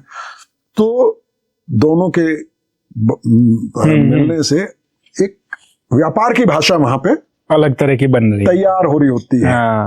जैसे बहुत मजेदार है, अगर आप उड़ीसा और आंध्र प्रदेश का जो विशाखापट्टनम का एक इलाका है, बॉर्डर है आरकू वैली का, वहां अगर आप जाएंगे तो वहां एक खास तरह की उड़िया बोली जाती है, जिसको वो बोलते हैं देसिया। वो उड़िया के भी शब्द हैं, उसमें तेलुगु के भी शब्द हैं, और जो वहां के स्थानीय आदिवासी भाषाएं हैं उसके भी शब्द हैं। वो भाषा सिर्फ उसी इलाके में बोली जाती है। वो कैसे तैयार हुई? वो वहां के हाट में तैयार हुई। वाह, ये तो बड़ी इंटरेस्टिंग बात है। तो बहुत सारी मजेदार चीजें आपको जानने के लिए मिलती हैं। तो जो आपने सही कहा कि जो आप जानकारी का अभाव है, तो मुझे लगता है उसमें वो अभाव तो तभी दूर हो सकता है जब आप उन्हें मुख्य धारा में लाने के बजाय थोड़ा उल्टा, थोड़ा सा उस तरफ बढ़िए, क्योंकि वही सड़क अंदर में तो जा रही है, जब आप उसमें 4 कदम चलेंगे तो 2 कदम वो चलेंगे, और जो आपका सो कॉल्ड प्रयास है उन्हें मुख्य धारा में लाने का, वो भी कामयाब होगा, और आपके लिए भी आसान हो जाएगा उनको मुख्य धारा में बिल्कुल लाना। अच्छा, अभी क्योंकि जिक्र हुआ हमारा कि अब झारखंड चुनाव बिल्कुल हैं, सर पे हैं, और मैं आपकी वेबसाइट एक्सप्लोर कर रहा था अभी, तो उसमें एक पूरा सेगमेंट है इलेक्शन 2024 का। तो अब तो चुनाव आ ही गए हैं, और बीच में एक मुद्दा बड़ा गरमाया हुआ है सरना कोड का। तो क्योंकि अभी जैसे अमित शाह जी ने भी कुछ उस पर जो भी बयान दिए, तो आपको जमीन पे इसका क्या कुछ असर दिखता है? जो पॉलिटिकल बयानबाजियां ऊपर होती हैं, तो जो आदिवासी समुदायों के बीच में उसका कोई असर दिखता है जमीन पे? देखिए, मैं ये तो नहीं कहूंगा कि जो बयानबाजी होती है उसका बिल्कुल असर नहीं होता, क्योंकि सोशल मीडिया और खासतौर पे मोबाइल फोन काफी भीतर तक पहुंच चुका है आदिवासी इलाकों में भी। कम समय के लिए ही सही, मतलब वो थोड़ी देर के लिए अपना डेटा ऑन करते हैं रील देखने के लिए, बाकी चीजें देखने के लिए, लेकिन प्रचार पहुंचता है। लेकिन आदिवासियों के लिए जो उनके जिंदगी और उनकी पहचान से जुड़े हुए जो मसले हैं वो ज्यादा अहमियत रखते हैं। अभी लोकसभा चुनाव में आपने झारखंड में देखा कि जब हेमंत सोरेन को गिरफ्तार किया गया तो 5 सीटें बीजेपी वहां हारी और जेएमएम और कांग्रेस ने वो सीटें जीती। उस दौरान भी हम लोग गए और वो बिल्कुल क्लियर कट डिवाइड दिख रहा था। आदिवासी इलाकों में जब हम गए, गांव में, हाट में, तो वो कोई बहुत ज्यादा, जैसे अगर आप रांची में या जमशेदपुर में या दुमका में जो नॉन ट्राइबल है उनसे अगर बात करेंगे तो वो बहुत वोकल, बहुत आर्टिकुलेट, बहुत एग्रेसिव, आक्रामक होके बात करेंगे। जैसे हम लोग सीता सोरेन की एक रैली में गए दुमका में, तो वहां बीजेपी की कैंडिडेट थी, वो तो उनके जो समर्थक थे वो मतलब एकदम फट पड़ेंगे वाला आक्रामक था। अच्छा। दूसरी तरफ नलिन सोरेन जो जेएमएम के वहां पे कैंडिडेट थे, 6-7 बार के विधायक है, उनके रैली में गए, हम लोगों से बात किए तो 4 में से 1 आदमी बात करने के लिए तैयार हुआ और वो भी बस सिंपल से हम नलिन सोरेन को वोट देंगे, है ना।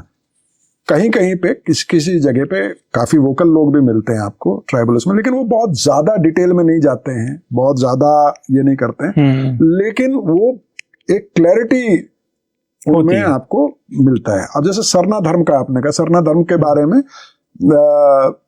निश्चित ही एक मुद्दा है, बहुत बड़ा लेवल पे है। जैसे मुंडाओं में उतना शायद नहीं है, लेकिन उरांव और संताल आदिवासियों में सरना धर्म कोड मिलना या नहीं मिलना एक बड़ा मुद्दा है। अच्छा। हाँ, वहां पे मतलब सरना धर्म को लेके जो कैंपेन हुआ है, अभी तो वो दुनिया में नहीं रहे, प्रोफेसर कर्मा उरांव, उन्होंने काफी इस पे काम किया और उनके साथियों ने।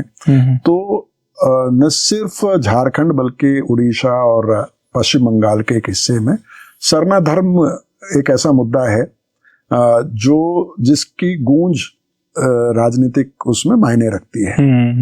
उसी तरह से जो और पहचान के मुद्दे हैं वो भी आदिवासियत जिसको आप कहते हैं, चाहे उनके कस्टमरी लॉज का सवाल हो, वो भी मायने रखता है, या फिर जो 1932 खातियानी जो बोला जाता है, डोमिसाइल का जो सवाल है झारखंड में, वो भी मायने रखता है। लेकिन जो सबसे बड़ा मसला है आदिवासी इलाकों में, सिर्फ झारखंड नहीं, अक्रॉस इंडिया, नॉर्थ ईस्ट से लेके कहीं भी आप चले जाइए, वो है जमीन का मसला। जमीन का मामला आते ही आदिवासी एकदम सचेत हो जाता है। चाहे वो झारखंड में आप देख लीजिए, चाहे आप कहीं भी चले जाइए, जैसे ही उसे ये डर लगता है, जैसे ही जरा सा भी उसको ये खतरा महसूस होता है कि उसकी जमीन उसके हाथ से निकल सकती है, फिर वो मतलब उसको समझाना मुश्किल है। फिर वो आंदोलित हो जाता है। कहीं आप पूरे भारत में किसी भी इलाके में आप चले जाइए, हम नागालैंड भी गए, हम मणिपुर भी गए, हम त्रिपुरा भी गए, हम आंध्र प्रदेश भी गए, महाराष्ट्र भी गए, मध्य प्रदेश भी गए, और ये लगातार हर जगह हमने इस सवाल को, जल जंगल जमीन, जब हम लोग दिल्ली में बैठ के सुनते हैं या डिबेट्स में सुनते हैं तो हमें लगता है कि ठीक है, मतलब एक और होगा, हाँ, ठीक है, जल जंगल जमीन राइम ठीक करता है, लेकिन ऐसा नहीं है। और जब आप देखेंगे भी, आदिवासी की जिंदगी को देखेंगे भी, तो आप पाएंगे कि आज भी मतलब जब हम लोग कहते हैं कि साहब उदारवाद के युग में हम लोग जी रहे हैं, मार्केट इकोनॉमी है, ग्लोबल इकोनॉमी है, इस दौर में भी आदिवासी की, मतलब ये तो ऑफिशियल फिगर भी कहते हैं कि 60% के करीब जो इनकम आती है वो फॉरेस्ट प्रोड्यूस से ही आती है। महुआ है, चार है, आंवला है, इमली है, और बहुत सारे। मैं देख रहा था मंडला में ही करीब 80 तरह का फॉरेस्ट प्रोड्यूस आदिवासी जमा करता है जंगल से। तो मुझे ये लगता है कि जब आप मुद्दों की बात करते हैं, जब आप तो सरना धर्म निश्चित तौर पे एक मसला है, और अभी तो कुछ और मसले उछाले गए हैं आदिवासी इलाकों में, डीलिस्टिंग है, धर्मांतरण है, बहुत सारे मुद्दे ये चल रहे हैं। लेकिन जो सबसे असरदार मुद्दा है वो है जमीन। तो अगर आप पिछला चुनाव देखेंगे झारखंड का, बीजेपी के हारने का एकमात्र जो सबसे बड़ा कारण था, वो कारण था सीएनटी और एसपीटी एक्ट में छेड़छाड़ की कोशिश। छोटा नागपुर टेनेंसी एक्ट और संताल परगना टेनेंसी एक्ट, इन दो कानूनों से बीजेपी ने छेड़छाड़ करने की कोशिश की, और उससे आदिवासी ऐसा नाराज हुआ कि उसने अभी तक बीजेपी को माफ नहीं किया है। अभी भी उसे इस बात का डर लगता है कि बीजेपी आ गई तो ये सीएनटी और एसपीटी में छेड़छाड़ कर सकते हैं, ये लैंड बैंक बनाना चाहते हैं और हमारी जमीनें जो हैं वो उद्योगपतियों को दे सकते हैं। तो ये एक ऐसा मुद्दा है, मुझे लगता है जमीन का मुद्दा, जो सबसे ज्यादा संवेदनशील है। चाहे वो आप संताल परगना की बात कर लें, चाहे वो कोल्हान रीजन की बात कर लें, या छोटा नागपुर पठार की बात कर लें, सारे इलाकों में आपको ये बड़ा मुद्दा, मतलब ये दो चीजें मोटा मोटा तो ये इसमें दिख रही हैं कि एक तो जमीन तो है ही सबसे ऊपर बात, और दूसरा आदिवासी अस्मिता अपना जो उनका कस्टमरी। हाँ, नहीं, जो देखिए सरना और आदिवासी अस्मिता को मतलब काफी हद तक काउंटर करने के लिए डीलिस्टिंग और धर्मांतरण, झारखंड में उतना मोमेंटम नहीं मिल पाया इसको, क्योंकि वहां काउंटर किया गया उसको, इस पूरे कैंपेन को, और बाकायदा डेटा के साथ बताया गया कि साहब पूरे झारखंड में सिर्फ 2% आदिवासी ही कन्वर्ट हुआ है, वगैरह वगैरह। वहाँ काफी इसको लेके अवेयरनेस है, हाँ। उतने बड़े एक्टिविस्ट हैं। लेकिन इस चुनाव में आप देखेंगे कि संताल परगना में लव जिहाद को एक, अब वो जमीन पे कितना असर करेगा नहीं करेगा ये देखने वाली बात है। मुझे नहीं लगता कि बहुत ज्यादा असर करेगा, लेकिन ऐसा मुद्दा बनाया जाए, ऐसा मुद्दा बनाया गया उसको कि वो ऐसा लग रहा है कि सेंट्रल मुद्दा यही है। तो ये वहां पे मुद्दा बनाया जा रहा है पूरे चुनाव के भीतर, कि साहब संताल परगना में बांग्लादेशी घुसपैठ हो रही है, जबकि संताल परगना का बॉर्डर तो लगता नहीं है। और अगर वो आ भी रहे तो जैसे हेमंत सोरेन ने कहा कि साहब इसके लिए तो केंद्र सरकार जिम्मेदार है ना, बीएसएफ बॉर्डर पे पहरा देती है, हम इसमें क्या ही कर सकते हैं। लेकिन वो मुद्दा वहां, लेकिन झारखंड में आप ये देखेंगे कि झारखंड में जो आदिवासी नेता हैं, आदिवासी एक्टिविस्ट हैं, वो काउंटर करने में सक्षम हैं इस तरह के कैंपेन को। तो आप देखेंगे पत्तलगड़ी का जिस तरह से पूरा मूवमेंट रहा वहां पे, अब उस वक्त में बहुत सारे केसेस ला दे गए, बहुत सारे लोग पकड़े गए, लेकिन अल्टीमेटली उन्होंने क्या किया, उन्होंने ये कहा कि हम अपने कॉन्स्टिट्यूशनल राइट्स के लिए लड़ रहे हैं। कॉन्स्टिट्यूशन में जो हमें राइट्स दिए गए हैं, शेड्यूल 5 में जो हमें राइट्स दिए गए हैं, हम उसको असर्ट कर रहे हैं, है ना। तो हम संविधान और कानून के दायरे में लड़ाई लड़ रहे हैं। तो झारखंड में आप ये देखेंगे कि काफी आर्टिकुलेट करते हैं वो अपने राइट्स को। ऐसा नहीं है कि बस मतलब पूरे समझ के साथ और वो ऐसा नहीं कि वो सिर्फ चुनाव से जुड़ा हुआ मसला नहीं है। आप ये देखेंगे कि जब से हेमंत सोरेन सरकार आई, उसके बाद से लगातार इस तरह के मुद्दे चर्चा में रहे।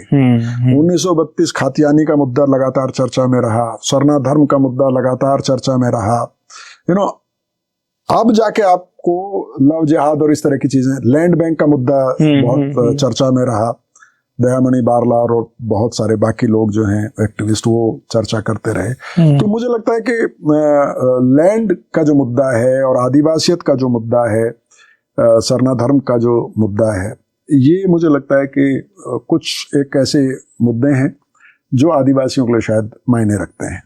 तो सर, जैसे अभी बात हुई कि आदिवासी अस्मिता की बात हुई और क्या क्या चीजें जरूरी हैं और किस चीजों पे सबसे ज्यादा फोकस है, तो एक और बड़ा जब भी हम संस्कृति की बात करते हैं तो एक और बड़ा मुद्दा आता है भाषा का, जी, है ना।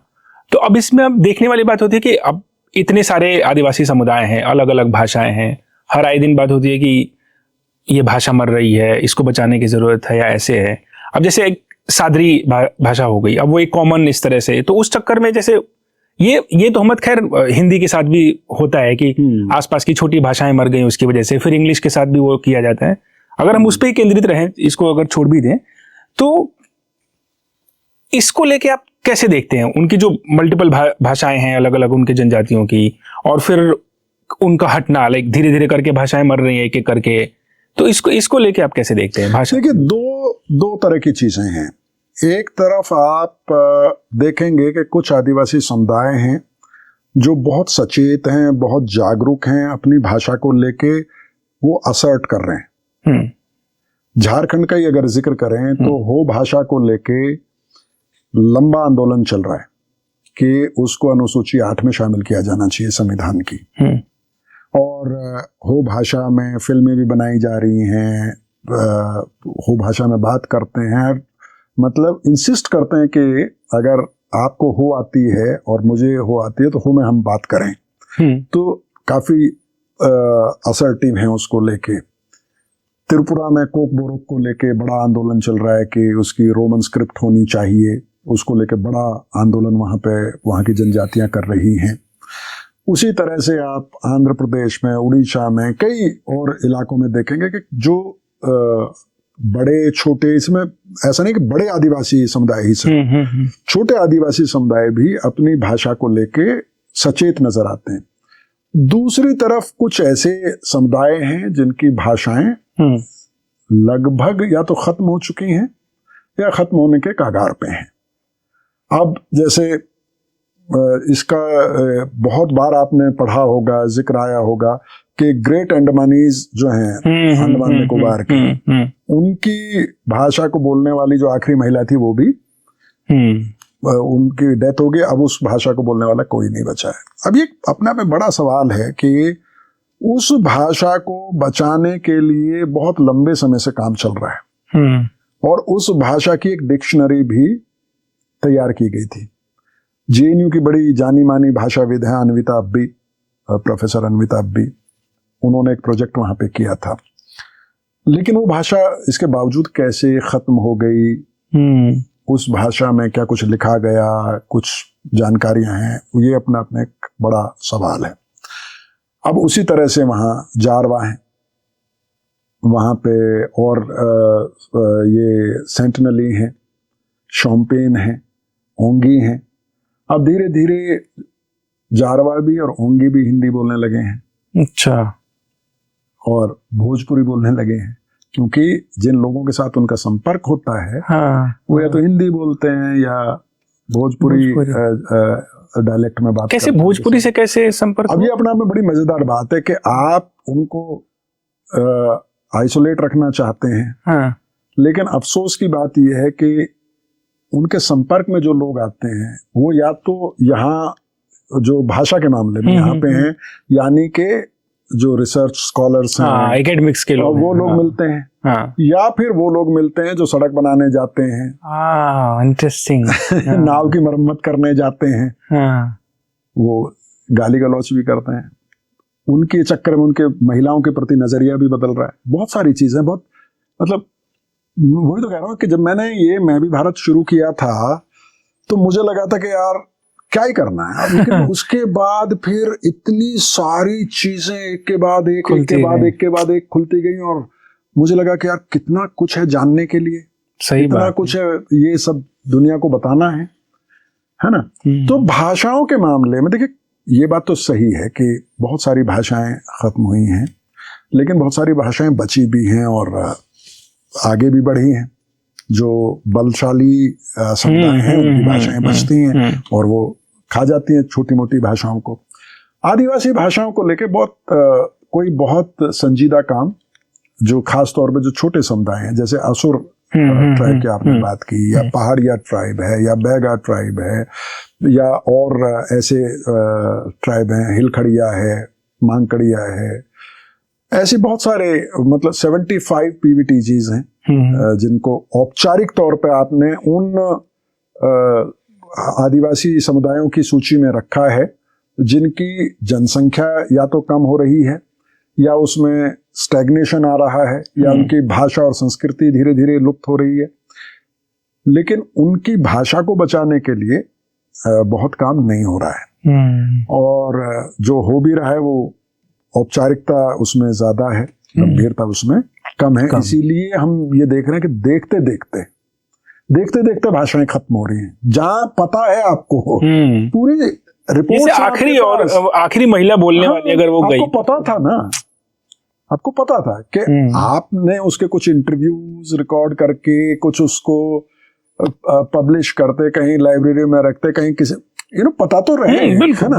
और जब मतलब अब ये तो कोई भाषा विधि ज्यादा अच्छे से बता सकता है कि कैसे बचाई जानी चाहिए, लेकिन जो मेरा अनुभव है वो ये है कि जहां कुछ नई भाषाएं बन भी रही हैं, अच्छा लगता है। जैसे आपने बताया कि नई भाषाएं क्योंकि देखिए जैसे हम लोग जब मध्य प्रदेश में गए तो वो वहां से जो पहली बार हम लोग गए थे तो एक शेखर नाम के एक लड़के से हम मिले, तो ऐसे उसके साथ हम लोग तीर वीर चला के देख रहे थे, जैसा शहर के लोग जाके करते हैं शुरुआत में, है ना, कि भाई थोड़ा एडवेंचर कर लिया कि साहब हम तो शहर के हैं वगैरह वगैरह वाला। तो खैर, तो उस तरह की हरकतें हमने भी की थी शुरुआत में। तो फिर लेकिन उससे बातचीत करते वक्त मैंने देखा कि वो मराठी शब्दों का इस्तेमाल कर रहा है, मुंबई अंदाज में बोल रहा है हिंदी। मैंने पूछा कि तुम करते क्या, तो उसने बताया कि वो बेसिकली पहले मजदूर था, अब वो मजदूरों का ठेकेदार है, अब वो मजदूर लेके वहां से जाता है। तो वो उनकी भाषा पे असर आ रहा है, बिल्कुल है ना, कामकाज की जो भाषा बनती है, जहाँ जिस इलाके में जाते हैं तो वो बिल्कुल सीखते हैं। लेकिन ये बात सही है कि भाषाओं पे खतरा है। बहुत सारी ऐसी भाषाएं हैं, खासतौर पर जो छोटे समुदाय हैं उनकी भाषा, पीवीटीजी जिनको कहा जाता है, उनकी भाषा में पे खतरा है। अच्छा, ये शब्द हमारे पास बार बार आया पीवीटीजी, इसको अगर थोड़ा दर्शकों के लिए अगर थोड़ा सा पीवीटीजी बेसिकली पहले प्रिमिटिव ट्राइबल ग्रुप कहा जाता था, है ना। फिर ये बहस आई कि साहब ये तो अपमानजनक संबोधन है, आदिम जनजाति, आदिम जनजाति कहना अपमानजनक है। अच्छा, तो फिर ये हुआ कि तो क्या कहा जाए, तो कहो विशेष रूप से पिछड़ी जनजाति। वाह। तो उसको शॉर्ट में पीवीटीजी कहते हैं। तो 75 ऐसे आदिवासी समुदायों की पहचान की गई जो पीवीटीजी ग्रुप में रखे गए, पीवीटीजी में कहा जाता है। उनके लिए अलग से एफर्ट किए जाते हैं। अच्छा, उनके अफर्मेटिव एक्शंस भी हैं उनके लिए, ये कहा जाता है। हाँ। ये बात भी सही है। अच्छा, भाषा में बात चल रही है तो अब इससे जुड़ा ही एक थोड़ा छोटा सा उस पे कुछ करते हैं कवर, कि जैसे साहित्य की तरफ अगर मुड़ते हैं तो जब मैं कुछ साल पहले की बात है, रांची विश्वविद्यालय में और कामिल बुल्के लाइब्रेरी में किसी कविता पाठ के लिए जाना हुआ था वहां पे मुझे। तो मुझसे जस्ट पहले एक लड़की जो वहीं की थी, किसी आदिवासी बेल्ट से ही आती थी वो, उनका कविता पाठ होना था, और उनके कविता में बिंब आए सखुआ के, बॉक्साइट के, खदानों के। और वो जब कविता पढ़ के हटी, अगली बारी मेरी थी पढ़ने की, अब मुझे ये नहीं समझ में आ रहा था कि अब मेरे पास तो कुछ ये बिंब कहाँ से लाऊं मैं, और जो भी मैं पढ़ने जा रहा हूं उसका कुछ असर ही नहीं, मेरे ही ऊपर नहीं हो रहा अभी, क्योंकि इतना सब कुछ बैठ गया अचानक उस कविता से, मेरे ऊपर कोई असर नहीं हो रहा था मेरी ही कविताओं का। मेरी हिम्मत ही नहीं कि मैं पढ़ूं अगली कविता। तो अभी जो आदिवासी क्षेत्र से खास करके जिनको अगर जैसे मैंने पढ़ा, जयसिंता हैं, अनुज लुगुन हैं, इन लोगों को पढ़ रहा हूं, तो आप कैसे देखते हैं कि साहित्य में उस क्षेत्र से निकले हुए जो भी कवि कवित्री हैं या जो लेखक हैं, वो किस तरह से शेप कर रहे हैं वहां के समाज को? यार विकास, एक तो लिटरेचर मेरा बहुत ही हाथ तंग है, है ना, लेकिन झारखंड का आपने जिक्र किया, निर्मला पुतुल हैं, हाँ। बहुत ही कमाल का लिख रहे हैं। और उस जैसे मैंने कहा कि अगर आप झारखंड की बात करें तो बहुत अच्छा, बहुत सारे लोग लिख रहे हैं, लेकिन उसमें भी जो महिला साहित्यकार हैं, महिला कवि जो हैं, वो आप देखेंगे जिस बिंब की आप बात कर रहे हैं, मैं जो शुरू में आपको कह रहा था हाँ कि बिल्कुल। महिलाएं अपने समाज को लेकर, अपने मुद्दों को लेकर ज्यादा सचेत हैं और कॉम्प्रोमाइज्ड नहीं है। उन पर किसी तरह का दबाव काम नहीं करता है। पुरुष जो है ना, वो दबाव में जल्दी आता है। वो जाति के भी दबाव में आ जाता है, वो नेताओं के भी दबाव में आ जाता है, वो पैसे के भी दबाव में आ जाता है। कई बार इनाम के दबाव में भी आ जाता है, पुरस्कार के दबाव, सामाजिक दबाव ज्यादा असर करता है। सामाजिक दबाव में तो आ ही जाता है। लेकिन महिलाएं जो हैं वो इस मामले में ज्यादा दृढ़ संकल्प मुझे नजर आती हैं, चाहे वो पारिवारिक मामलों में हो, सामाजिक मामलों में हो, राजनीतिक मामलों में हो या साहित्य के मामले में हो। तो वो आप एक से एक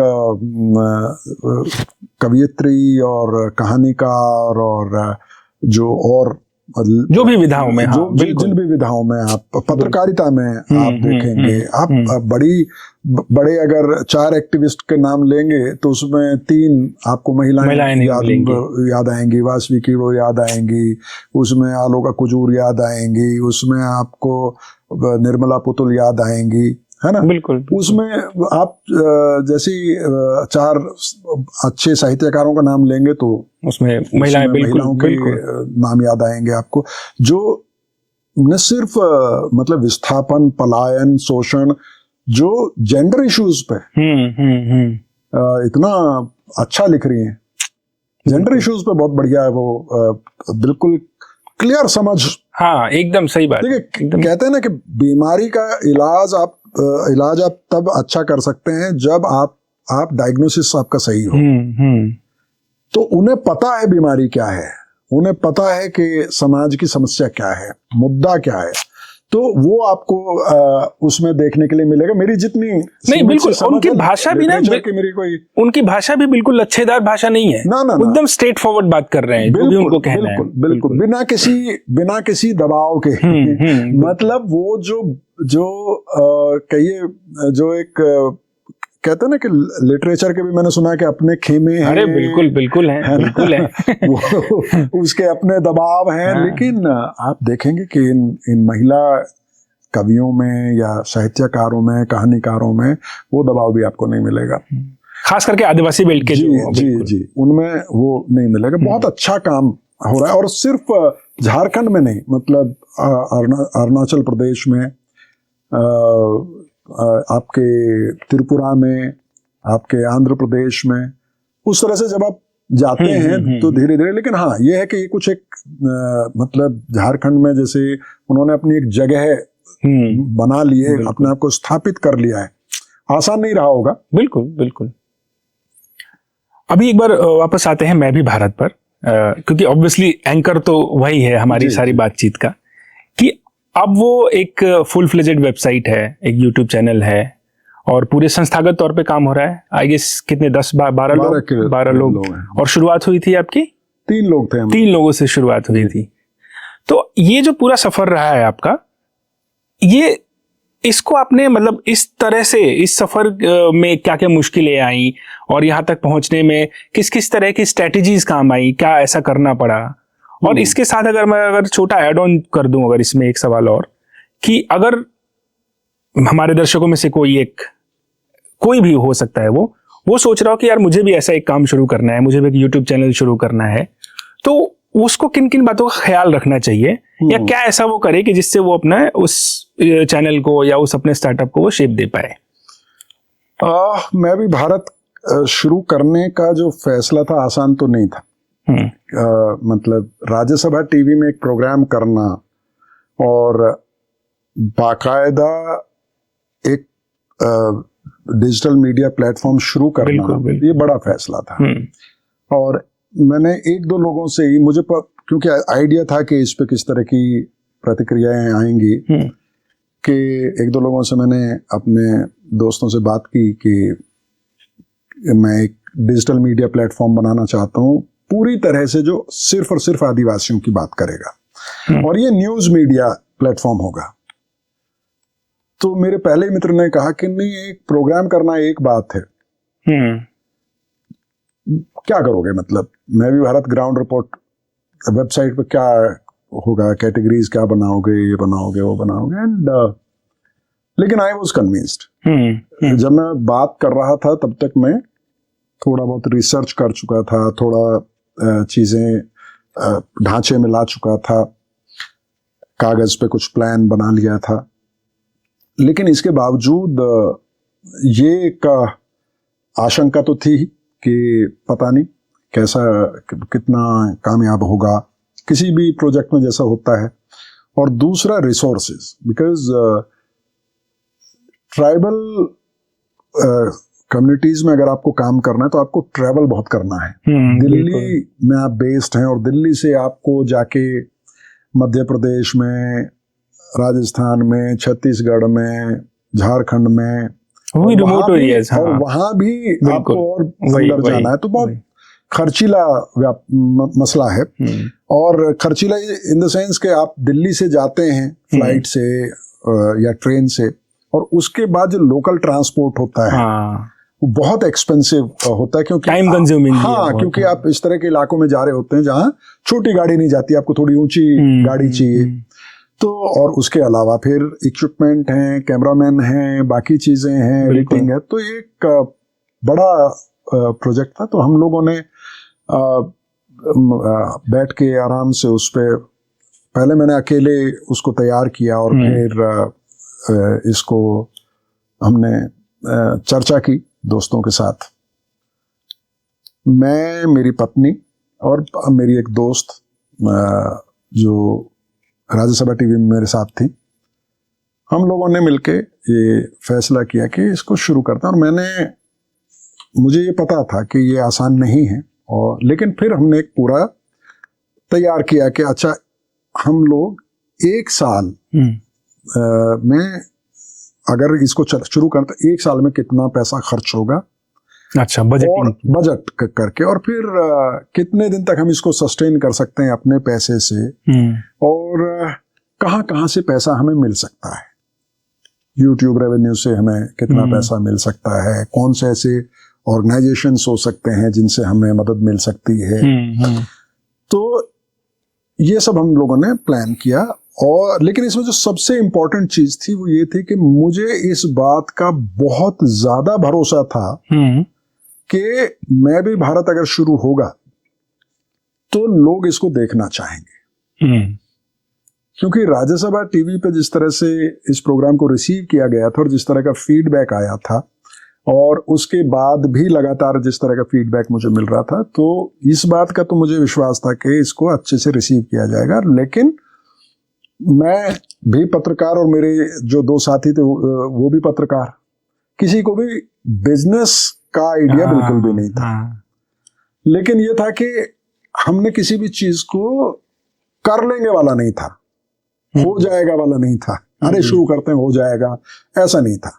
बहुत जितनी हमारी समझदारी थी उतना हमने उसमें मेहनत करके एक प्लान बनाया, और फिर हम लोगों ने बाकायदा एक लिस्ट ऑफ प्रोग्राम्स के हम क्या क्या प्रोग्राम बनाएंगे, कौन सा प्रोग्राम कब लॉन्च करेंगे, गोल सेट किए कि 3 महीने में कितने सब्सक्राइबर होने चाहिए, 6 महीने में कितने सब्सक्राइबर होने चाहिए, 1 साल में कितने सब्सक्राइबर होने चाहिए। बाकायदा 2-3 प्रेजेंटेशन बनाए।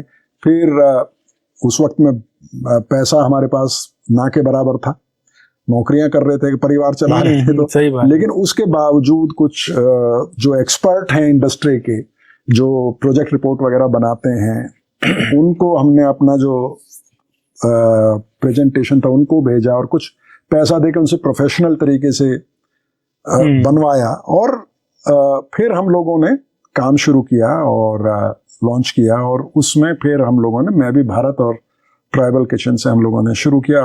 ऑब्वियसली इतना पैसा नहीं था कि हम शुरू में ही बड़ी टीम बनाते। एक वीडियो मशीन खरीदी गई, एक वीडियो एडिटर हायर किया गया, एक, क्योंकि आप इतने सालों से मीडिया में हैं तो पुराने साथी कैमरामैन साथी मिल गए जिन्होंने हाल ही में 2 कैमरा यूनिट खरीदे थे कोरोना में, उन्हें भी काम नहीं मिल रहा था तो लॉकडाउन का टाइम था तो वो भी परेशान थे। तो मैंने उनको कहा कि देखिए, ज़्यादा पैसा तो नहीं होगा, लेकिन ये मेरा आपसे वादा है कि बिना पैसे के काम नहीं करना पड़ेगा। और इस तरह से हम लोगों ने फिर शुरू किया और करते करते 1 साल तक हम लोगों ने जो मेरी साथी, मेरी वाइफ, उन्होंने उनके कुछ LIC पॉलिसीज थी, कुछ और थे, वो प्री मैच्योर हम लोगों ने करके और कुछ पैसा जमा करके हमने शुरू किया। 1 साल बाद हम लोगों ने जब 1 साल हो गया और हम लोग अच्छा हमें ये मिलने लगा, व्यूअरशिप वगैरह मिलने लगा, तो तब इंडिपेंडेंट मीडिया फाउंडेशन है IPSMF के नाम से बेंगलोर का, वहाँ ऑनलाइन हमने अप्लाई किया और इत्तेफाक से उनका कॉल आया और फिर कई राउंड की बातचीत उनके साथ हुई, ड्यू डिलीजेंस हुआ, मतलब पूरा मामला उनको हमारा काम अच्छा लगा। लेकिन उस बातचीत को भी वाइंड अप होते होते ऑलमोस्ट 1 साल अच्छा चला गया। तो 2 साल हम लोगों ने अपने खर्चे से चलाया और फिर जो हमारा टोटल खर्चा था उसका कोई 30% वहां से हम लोगों को मदद मिली 3 साल के लिए। अब हम लोग लास्ट ईयर में हैं उसके। अच्छा, तो उस तरह से हम लोगों ने, और उसके साथ साथ आपको प्लान करना पड़ता है कि कैसे रेवेन्यू जनरेट करेंगे। जैसे ट्राइबल किचन के पीछे ये भी एक अंडरस्टैंडिंग थी कि मैं भी भारत और जो बाकी ट्राइबल बुलेटिन या ग्राउंड रिपोर्ट्स को अगर अब जैसे मणिपुर में इतनी बड़ी ये लंबे समय तक चला, अभी भी चल रही है, बिल्कुल इतनी हिंसा हुई। मैं भी भारत पहला चैनल था जो कांगपोकपी जो ट्राइबल एरिया है वहां पहुंचा। मैं भी भारत की reporter was the first to reach there, नहीं तो लोग इम्फाल तक गए थे। मैं भी भारत ने 3-4 साल में वो विश्वास जीता। लेकिन सिर्फ भरोसा जीत के आपको आदिवासी इलाकों में काम करना आसान है, लेकिन वहां तक पहुंचने के लिए सही बात है, हाँ। होटल्स में रहने के लिए आपने, लेकिन ये था कि कभी भी इन 4-5 साल में कभी भी ऐसा नहीं हुआ कि जब आप रिलैक्स्ड हो गए, कि आपको लगातार हमने काम किया और बाकायदा गोल लेके डेडलाइन सेट करके तो यहाँ पहुंचे। और अभी भी मतलब अभी भी संघर्ष जारी है। अभी भी हम लोग ये नहीं कह सकते कि हम ब्रेक इवन पे आ गए हैं या सस्टेनेबल हो गए हैं, अब कोई डर नहीं। वो संघर्ष अभी भी चल रहा है कि जब IPSMF की फंडिंग बंद होगी, क्योंकि वो 30% है हमारे टोटल खर्चे की, तो फिर क्या होगा। तो मतलब ये इतना आसान सफर भी नहीं है। बिल्कुल आसान नहीं है, बहुत ही कठिन है। और जो आपने कहा, लेकिन मैं जो हमारे देखने वाले हैं, मैं उन्हें ये जरूर कहना चाहूंगा कि अगर इससे निराश होने की जरूरत है, मैं बिल्कुल निराश नहीं। वही हाँ। मुझे पूरा विश्वास है कि हम इसको सस्टेनेबल बना पाएंगे। उस दिशा में लगातार टीम के साथ बैठ के डिस्कशंस होते हैं, प्लान करते हैं, लोगों से मिलते हैं, कैसे कहाँ से रेवेन्यू जनरेट हो सकता है, सब्सक्रिप्शन कैसे आ सकता है। तो उस दिशा में काम हो रहा है। तो मैं यही आपके सवाल का जो लास्ट हिस्सा था कि अगर कोई शुरू करना चाहता है तो सबसे पहली जो जरूरत है वो है क्लैरिटी। आइडिया पर आपकी क्लैरिटी। जिस भी विषय पर आप काम करना चाहते हैं, फोकस शुड बी क्लियर। जैसे इतना बड़ा किसान आंदोलन हुआ, उस वक्त में मेरे एक पत्रकार मित्र ने मुझे फोन किया कि आप तो ट्राइबल किचन करते हैं। ये ट्राइबल किचन तो नहीं है, लेकिन कम्युनिटी किचन है यहाँ पे। तो ऐसे मुझे पता है कि अगर मैंने वो एपिसोड किया होता तो कुछ 1000 सब्सक्राइबर रातों रात बढ़ जाते। लेकिन उस टेम्पटेशन को छोड़ना पड़ता है, बिकॉज आपको पता है कि उस मूवमेंट को कवर करने वाले हजारों चैनल है, वहां पे हजारों पत्रकार हैं, वो बहुत अच्छा काम कर रहे हैं। उसमें मेरे जाने से कोई बहुत फर्क आ जाएगा, कोई बहुत इम्पैक्ट मैं क्रिएट कर पाऊंगा, ऐसा नहीं है। लेकिन मैं जो कर रहा हूं वो बहुत कम लोग कर रहे हैं। तो सीमित संसाधन जब आपके पास हैं जब आप शुरुआत कर रहे हैं तो आपको फोकस बिल्कुल क्लियर रखना चाहिए, आपको पता होना चाहिए आप क्या कर रहे हैं। बिल्कुल। एक चीज। दूसरी चीज, टेक्नोलॉजी के मामले में लगातार खुद को अपडेट रखिए। अक्सर ये कहा जाता है कि अरे digital media is not very expensive, एक मोबाइल उठाइए, गोप्रो लीजिए, हो जाएगा, एक माइक लीजिए। लेकिन जब आप ये सब खरीदने जाते हैं और फिर जब आप एडिट करने बैठते हैं तो उसके लिए एक लैपटॉप की भी जरूरत है। अगर आपको एक टेलीप्रॉम्प्टर चाहिए तो उसके लिए भी पैसा चाहिए, फिर ग्रीन स्क्रीन के लिए स्टूडियो, उसको साउंड प्रूफ करना पड़ेगा। तो बहुत तरह के चैलेंजेस आते हैं। तो आप पहली चीज कि अपने विषय के बारे में बिल्कुल क्लियर रहिए कि आप जानते हैं वो टेक्नोलॉजी, लगातार सीखिए, अपडेट कीजिए खुद को। अभी तो आर्टिफिशियल इंटेलिजेंस और पता नहीं क्या क्या आ रहा है। बिल्कुल। आप अगर पत्रकार हैं उसके बावजूद कैमरा भी सीखने की कोशिश कीजिए, वीडियो एडिटिंग भी सीखने की कोशिश कीजिए। आप विश्वास नहीं करेंगे, लॉकडाउन में पूरे मतलब जो लॉकडाउन हुआ था उसमें 6 महीने तक जितने भी वीडियो एडिट हुए सारे मैंने खुद एडिट किए थे। अच्छा जी। और मैंने क्योंकि मेरा वीडियो एडिटर आ नहीं पा रहा था, फोन पे उससे सीखा और सारे करीब 50 वीडियोस हैं जो मैंने खुद एंकरिंग से लेके, स्क्रिप्टिंग से लेके, एडिटिंग से लेके अपलोडिंग तक सब खुद किया। मैंने खुद किया, क्योंकि आप अफोर्ड ही नहीं कर सकते थे। हालात भी वैसे थे और ना आपके पास उतना पैसा था, संसाधन। तो टेक्नोलॉजी को बहुत इंपॉर्टेंट हिस्सा है। टेक्नोलॉजी में आप अपडेट कीजिए और अच्छी टीम बनाइए। फिर जब आपके पास गुंजाइश हो तो अच्छी टीम बनाइए और हड़बड़ी मत कीजिए। टेम्पटेशन से बचिए, हड़बड़ी मत कीजिए कि अरे यार ये ट्रेंड चल रहा है, इससे ये कर लो, ये कर लेंगे तो हो सकता है वो क्लिक भी कर जाए, कुछ मिलियन व्यूज भी आ जाए। लेकिन वो देखने जो ऑडियंस आ रहा है वो आपका कोर जो सब्जेक्ट है उसको नहीं देखेगा, जिसके लिए आपने सब शुरू किया। लिए हाँ, तो एक थोड़ा सा उसमें मुझे लगता है कि जुनून होना, एक कन्विक्शन होना, वो एक कमिटमेंट होना उस विषय के प्रति, है ना। आदिवासियों को इस बात से कोई फर्क नहीं पड़ता है कि मैं कल को बंद कर दूं, है ना, मैं भी भारत, या वो कोई बहुत उम्मीद लगाए बैठे थे कि कोई आएगा। लेकिन जब आपने अच्छा काम किया तो उन्हें अच्छा लगा। जो ट्राइबल लीडर्स हैं, जो इंटेलेक्चुअल्स हैं, जो एक्टिविस्ट हैं, जो नौजवान हैं, वो कहते हैं आप अच्छा काम कर रहे हैं। कितने कमेंट आते हैं जो कि आदिवासी समुदाय आपका ऋणी नहीं रहेगा। तो मैं उनको हमेशा ये लिखता हूँ कि यार आई एम डूइंग नथिंग, मतलब मैं पत्रकार हूँ, मेरी जिम्मेदारी है, मुझे काम करना है, लेकिन अच्छा लगता है जब आपके काम की कोई तारीफ करता है, अच्छा लगता है। तो पेशेंस रखिए, क्लैरिटी रखिए, और इस बात का ध्यान रखिए कि आपके पास कितने संसाधन हैं। डेडलाइन लेके, टारगेट लेके काम कीजिए, बाउंड्रीज को पुश कीजिए, खुद को चैलेंज कीजिए लगातार, है ना। लेकिन निराश मत होइए। कई बार आप बहुत अच्छा कंटेंट बनाएंगे, कई बार आप बहुत अच्छी रिपोर्ट लेके आएंगे, पता चलेगा यूट्यूब ने रीच ही नहीं दिया उसको। बहुत मेहनत करी आपने, लेकिन निराश मत होइए। पता चलेगा 6 महीने बाद अचानक वो एल्गोरिदम में आ गया और चल गया। तो मेरे ख्याल से ये है कि क्लैरिटी के साथ काम कीजिए, अपने संसाधनों के बारे में क्लियर रहिए और फिर रियलिस्टिक अप्रोच के साथ और कमिटमेंट के साथ काम कीजिए। तो जैसे अभी हम ये पूरा बात कर रहे थे कि अचानक कभी क्लिक कर सकता है, वो हो सकता है कि आपने बहुत मेहनत करी हो और उस वक्त ना चल रहा हो, उतने व्यूज ना आ रहे हो।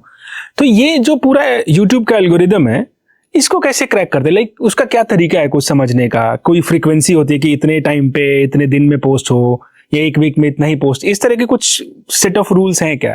देखिए, सब पूरी दुनिया लगी हुई है ये समझने में, ये किसी को समझ में आ जाए। मैं राज्यसभा टीवी छोड़ के एशियाविल नाम के एक जगह पे गया था और वहां पर भी हमने बहुत सारे इंटरव्यूज किए, सोशल मीडिया के एक्सपर्ट्स के, मार्केटिंग एक्सपर्ट्स के, नाना तरह के लोगों से मिले। और उन कुछ लोगों को हायर भी किया गया, लेकिन कोई सेट फॉर्मूला कि ये करोगे तो कामयाबी निश्चित तौर पे मिलेगी नहीं है। YouTube बहुत बड़ा प्लेटफॉर्म है, वहाँ आपको बहुत तरह की आज़ादी मिलती है, बहुत तरह की सुविधाएं मिलती है, लेकिन बहुत चुनौती भी आती है, ख़ास तौर पर रीच और व्यूज़ के मामले में, और वो क्रैक करना आसान नहीं है। उसमें मतलब YouTube को जब आप लिखते हैं या तो कहते हैं कि हमें पता है कि आप दुखी हो रहे हैं, हाँ, हमें पता है कि आप परेशान हो रहे हैं, हाँ, लेकिन धैर्य रखिए, आपका समय आएगा। YouTube बाकायदा ही बोलता है कि जब आप उनको कांटेक्ट करते हैं, हाँ, मेल पे रिस्पॉन्ड करते हैं, मतलब रीच के लिए अगर आप, हाँ, लेकिन वो कहेंगे कि हाँ हमें पता है, हाँ, कि आपको गुस्सा आ रहा होगा, लेकिन कंट्रोल कीजिए। तो लेकिन जो मेरा एक्सपीरियंस है वो ये है कि आप अपने ऑडियंस के प्रति जिम्मेदार रहिए। आप ने जो वादा किया है अपने ऑडियंस को कि मैं इस विषय को लेके आ रहा हूं, तो उसको फिर आप निभाइए। अगर आप वो कर लेते हैं तो मुझे लगता है कि पहला जो चैलेंज है वो आप मीट कर लेते हैं, वो के लॉयल ऑडियंस जो इंतजार करेगा आपके अपलोड का, एक चीज। दूसरी चीज कि किस टाइम पे करना चाहिए, आप सेट कर लीजिए, आप किस इलाके के लिए कर रहे हैं, क्या टारगेट ऑडियंस है, उस हिसाब से आप सेट कर लीजिए कि मैं शाम को 7 बजे करूंगा या 5 बजे करूंगा, आप कर सकते हैं। लेकिन एक चीज उसमें आप जरूर देख सकते हैं कि आप अपने एनालिटिक्स में देख सकते हैं कि मेरा जब एनालिटिक्स में हाईएस्ट पॉइंट कब टच करता है, कि 60 मिनट्स में मान लीजिए 7 बजे मैं देखता हूं कि बढ़ना शुरू हो रहा है, 4 बजे से 5 बजे तक घटता है, मेरा 10,000 पे था पर आवर, वो 8,000 पे आ गया, और 7,000 से मैं देख रहा हूँ 8:30 9 होना शुरू है, तो आप 7 बजे लगाइए। तो एनालिटिक्स जो है उसको लगातार आप देखिए और उसके हिसाब से फैसला कीजिए और एक बेस्ट टाइम ढूंढ लीजिए, और उस बेस्ट टाइम को फिर आप मेंटेन कीजिए। बीच बीच में कई बार होता है कि पता चला कि 7 बजे बहुत अच्छा ट्रैफिक मिलता है, अचानक देखेंगे 10 बजे बहुत अच्छा ट्रैफिक आ रहा है सुबह, तो अब या तो आपके पास उस वक्त कोई तैयार वीडियो हो तो 10 बजे आपने डाल दीजिए, हाँ। डाल दिया तो हो सकता है क्लिक कर जाए, लेकिन जरूरी नहीं है, हो सकता है उसी पर्टिकुलर वीडियो को दिया हो। तो आपको लगातार एक्सपेरिमेंट करना पड़ेगा, लेकिन हाँ, जिसको एक कहते हैं कि सोशल मीडिया हाइजीन मेंटेन करना, कि आप मान लीजिए वीक में 2 वीडियोस का टारगेट लेते हैं तो 2 करिए। अगर कई बार क्या होता है, हमारा अपना अनुभव है, जैसे हमने कई बार 4 एपिसोड वीक में कर दिए ट्राइबल किचन के, और फिर 2 वीक तक एक भी नहीं किया, तो 2 वीक में शिकायत आने लगती है हमारे ऑडियंस की कि सर कहाँ हैं, कहाँ चले गए, जबकि पहले तो 4 कर दिया आपने, 4 कर दिया। तो हाँ। इसलिए आप क्या आदत डाल रहे हैं अपने देखने वाले, वो एक सही बात, पैटर्न एक समझ में आना चाहिए। आप you can not take them for granted. अपने देखने वाले को आपको सीरियसली लेना पड़ेगा, आपका जो भी टारगेट ऑडियंस हो उसको सीरियसली आपको लेना पड़ेगा। और जो कंटेंट के मामले में भी ये देखा जाता है कि कई बार बहुत व्यवस्थित कंटेंट उम्मीद करता है ऑडियंस, तो आप कौन है, आपने अपने आप को कैसे पेश किया, आप हो सकता है आपने खुद को पेश किया जो बिल्कुल रॉ तरीके से चीजों को दिखाता है, बिना एडिटिंग के, आप गए जैसे हैं, जो पहने हुए हैं, लेकिन कई बार आप अपने आप को पेश करते हैं कि साहब आप बिल्कुल मतलब बहुत अच्छे कपड़े पहनेंगे और अच्छी लाइट होगी और खास तरह से स्क्रिप्टेड होगा सब कुछ, आपका ऑडियंस वो उम्मीद करेगा आपसे। फिर वो कंसिस्टेंसी भी जरूरी है, कंसिस्टेंसी बहुत जरूरी है। आप देखिए क्या होता है ना कि आप पढ़ते हैं और देखते हैं, तो देखने हम जैसे मान लीजिए अब आप जब मुझे कभी भी याद आएंगे तो आप मुझे इस कुर्ते में याद आएंगे, कोई भी मुझे मुझसे आपके बारे में पूछेगा विकास, अच्छा हाँ उस दिन वो ग्रे कुर्ता पहने हुए थे। हाँ, विजुअल लेक में मेरी रहेगी, हाँ हो जाता है। तो वैसे ही मुझे जैसे मैं कई बार जब एक्सप्लेनर लिखता हूँ या बाकी तरह और फॉर्मेट में जब मैं करता हूँ तो वैसा रिस्पॉन्स नहीं होता। कई मेरा ऑडियंस में से कई लोग कह देते हैं, अरे सर ये कहाँ चक्कर में पड़ गए आप। क्योंकि उन्हें तो आदत है वैसे ही देखने की। उन्होंने मुझे हमेशा फील्ड में देखा है।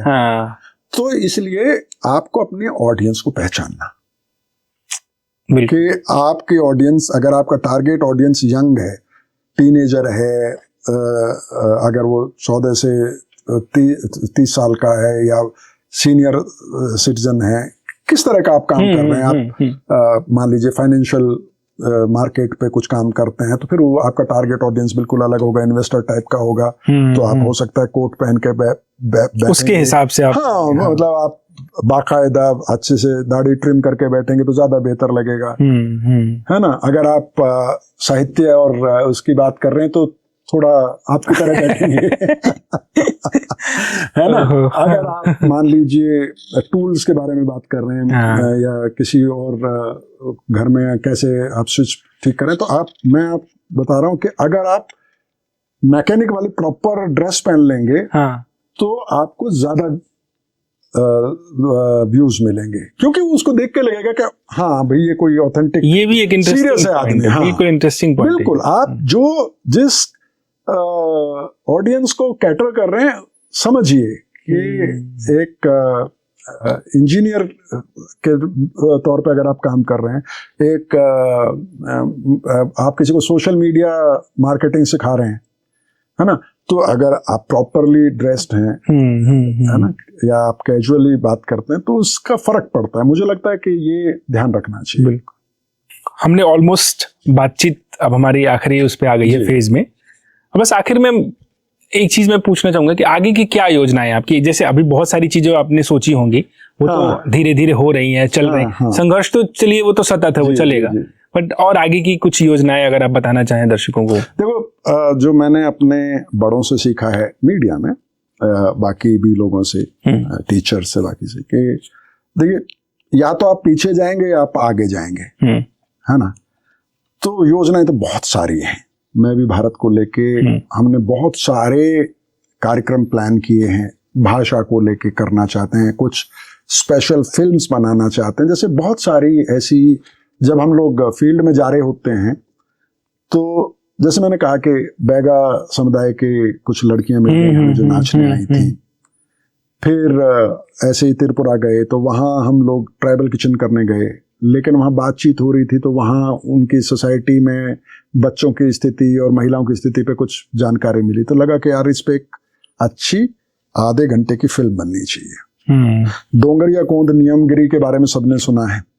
हम लोग गए वहाँ पर, तो ट्राइबल किचन करने गए थे। तो वहाँ पर जो बीफ बैन है उड़ीसा में, वो कैसे उनके खाने को और उनके न्यूट्रिशन को अफेक्ट कर रहा है। लगा कि यार इस पे एक फिल्म बननी चाहिए, आधे घंटे की एक अच्छी डॉक्यूमेंट्री बननी चाहिए।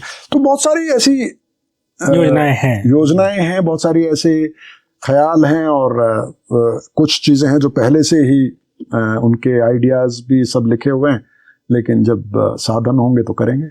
बिल्कुल, हम उम्मीद करते हैं, उम्मीद है कि बिल्कुल कोई ना कोई रास्ता निकलेगा। हम भी उम्मीद करते हैं कि वो सारी योजनाएं सफल हों, और हमें जैसे ट्राइबल किचन ने इतना ज्यादा एक बनाया अपना वो ऑडियंस ग्रुप, और जिसकी वजह से मैं भी देख पाया पहली बार और जुड़ पाया इससे। तो ये थे हमारे आज के मेहमान श्याम सुंदर जी, जिन्होंने पूरा देश भ्रमण किया, अलग अलग लोगों से मिले, लोगों की आवाज मेन स्ट्रीम मीडिया तक पहुंचाई, और इनका सबसे बड़ा मोटिवेशन ही रहा लोगों से जुड़ना। आप भी हमसे जुड़ सकते हैं हमारे YouTube चैनल पे, हमारे Instagram चैनल के थ्रू। इस एपिसोड में इतना ही। अगले एपिसोड में हम फिर मिलेंगे किसी नई शख्सियत के साथ। तब तक के लिए बहुत बहुत शुक्रिया। Thank you so much.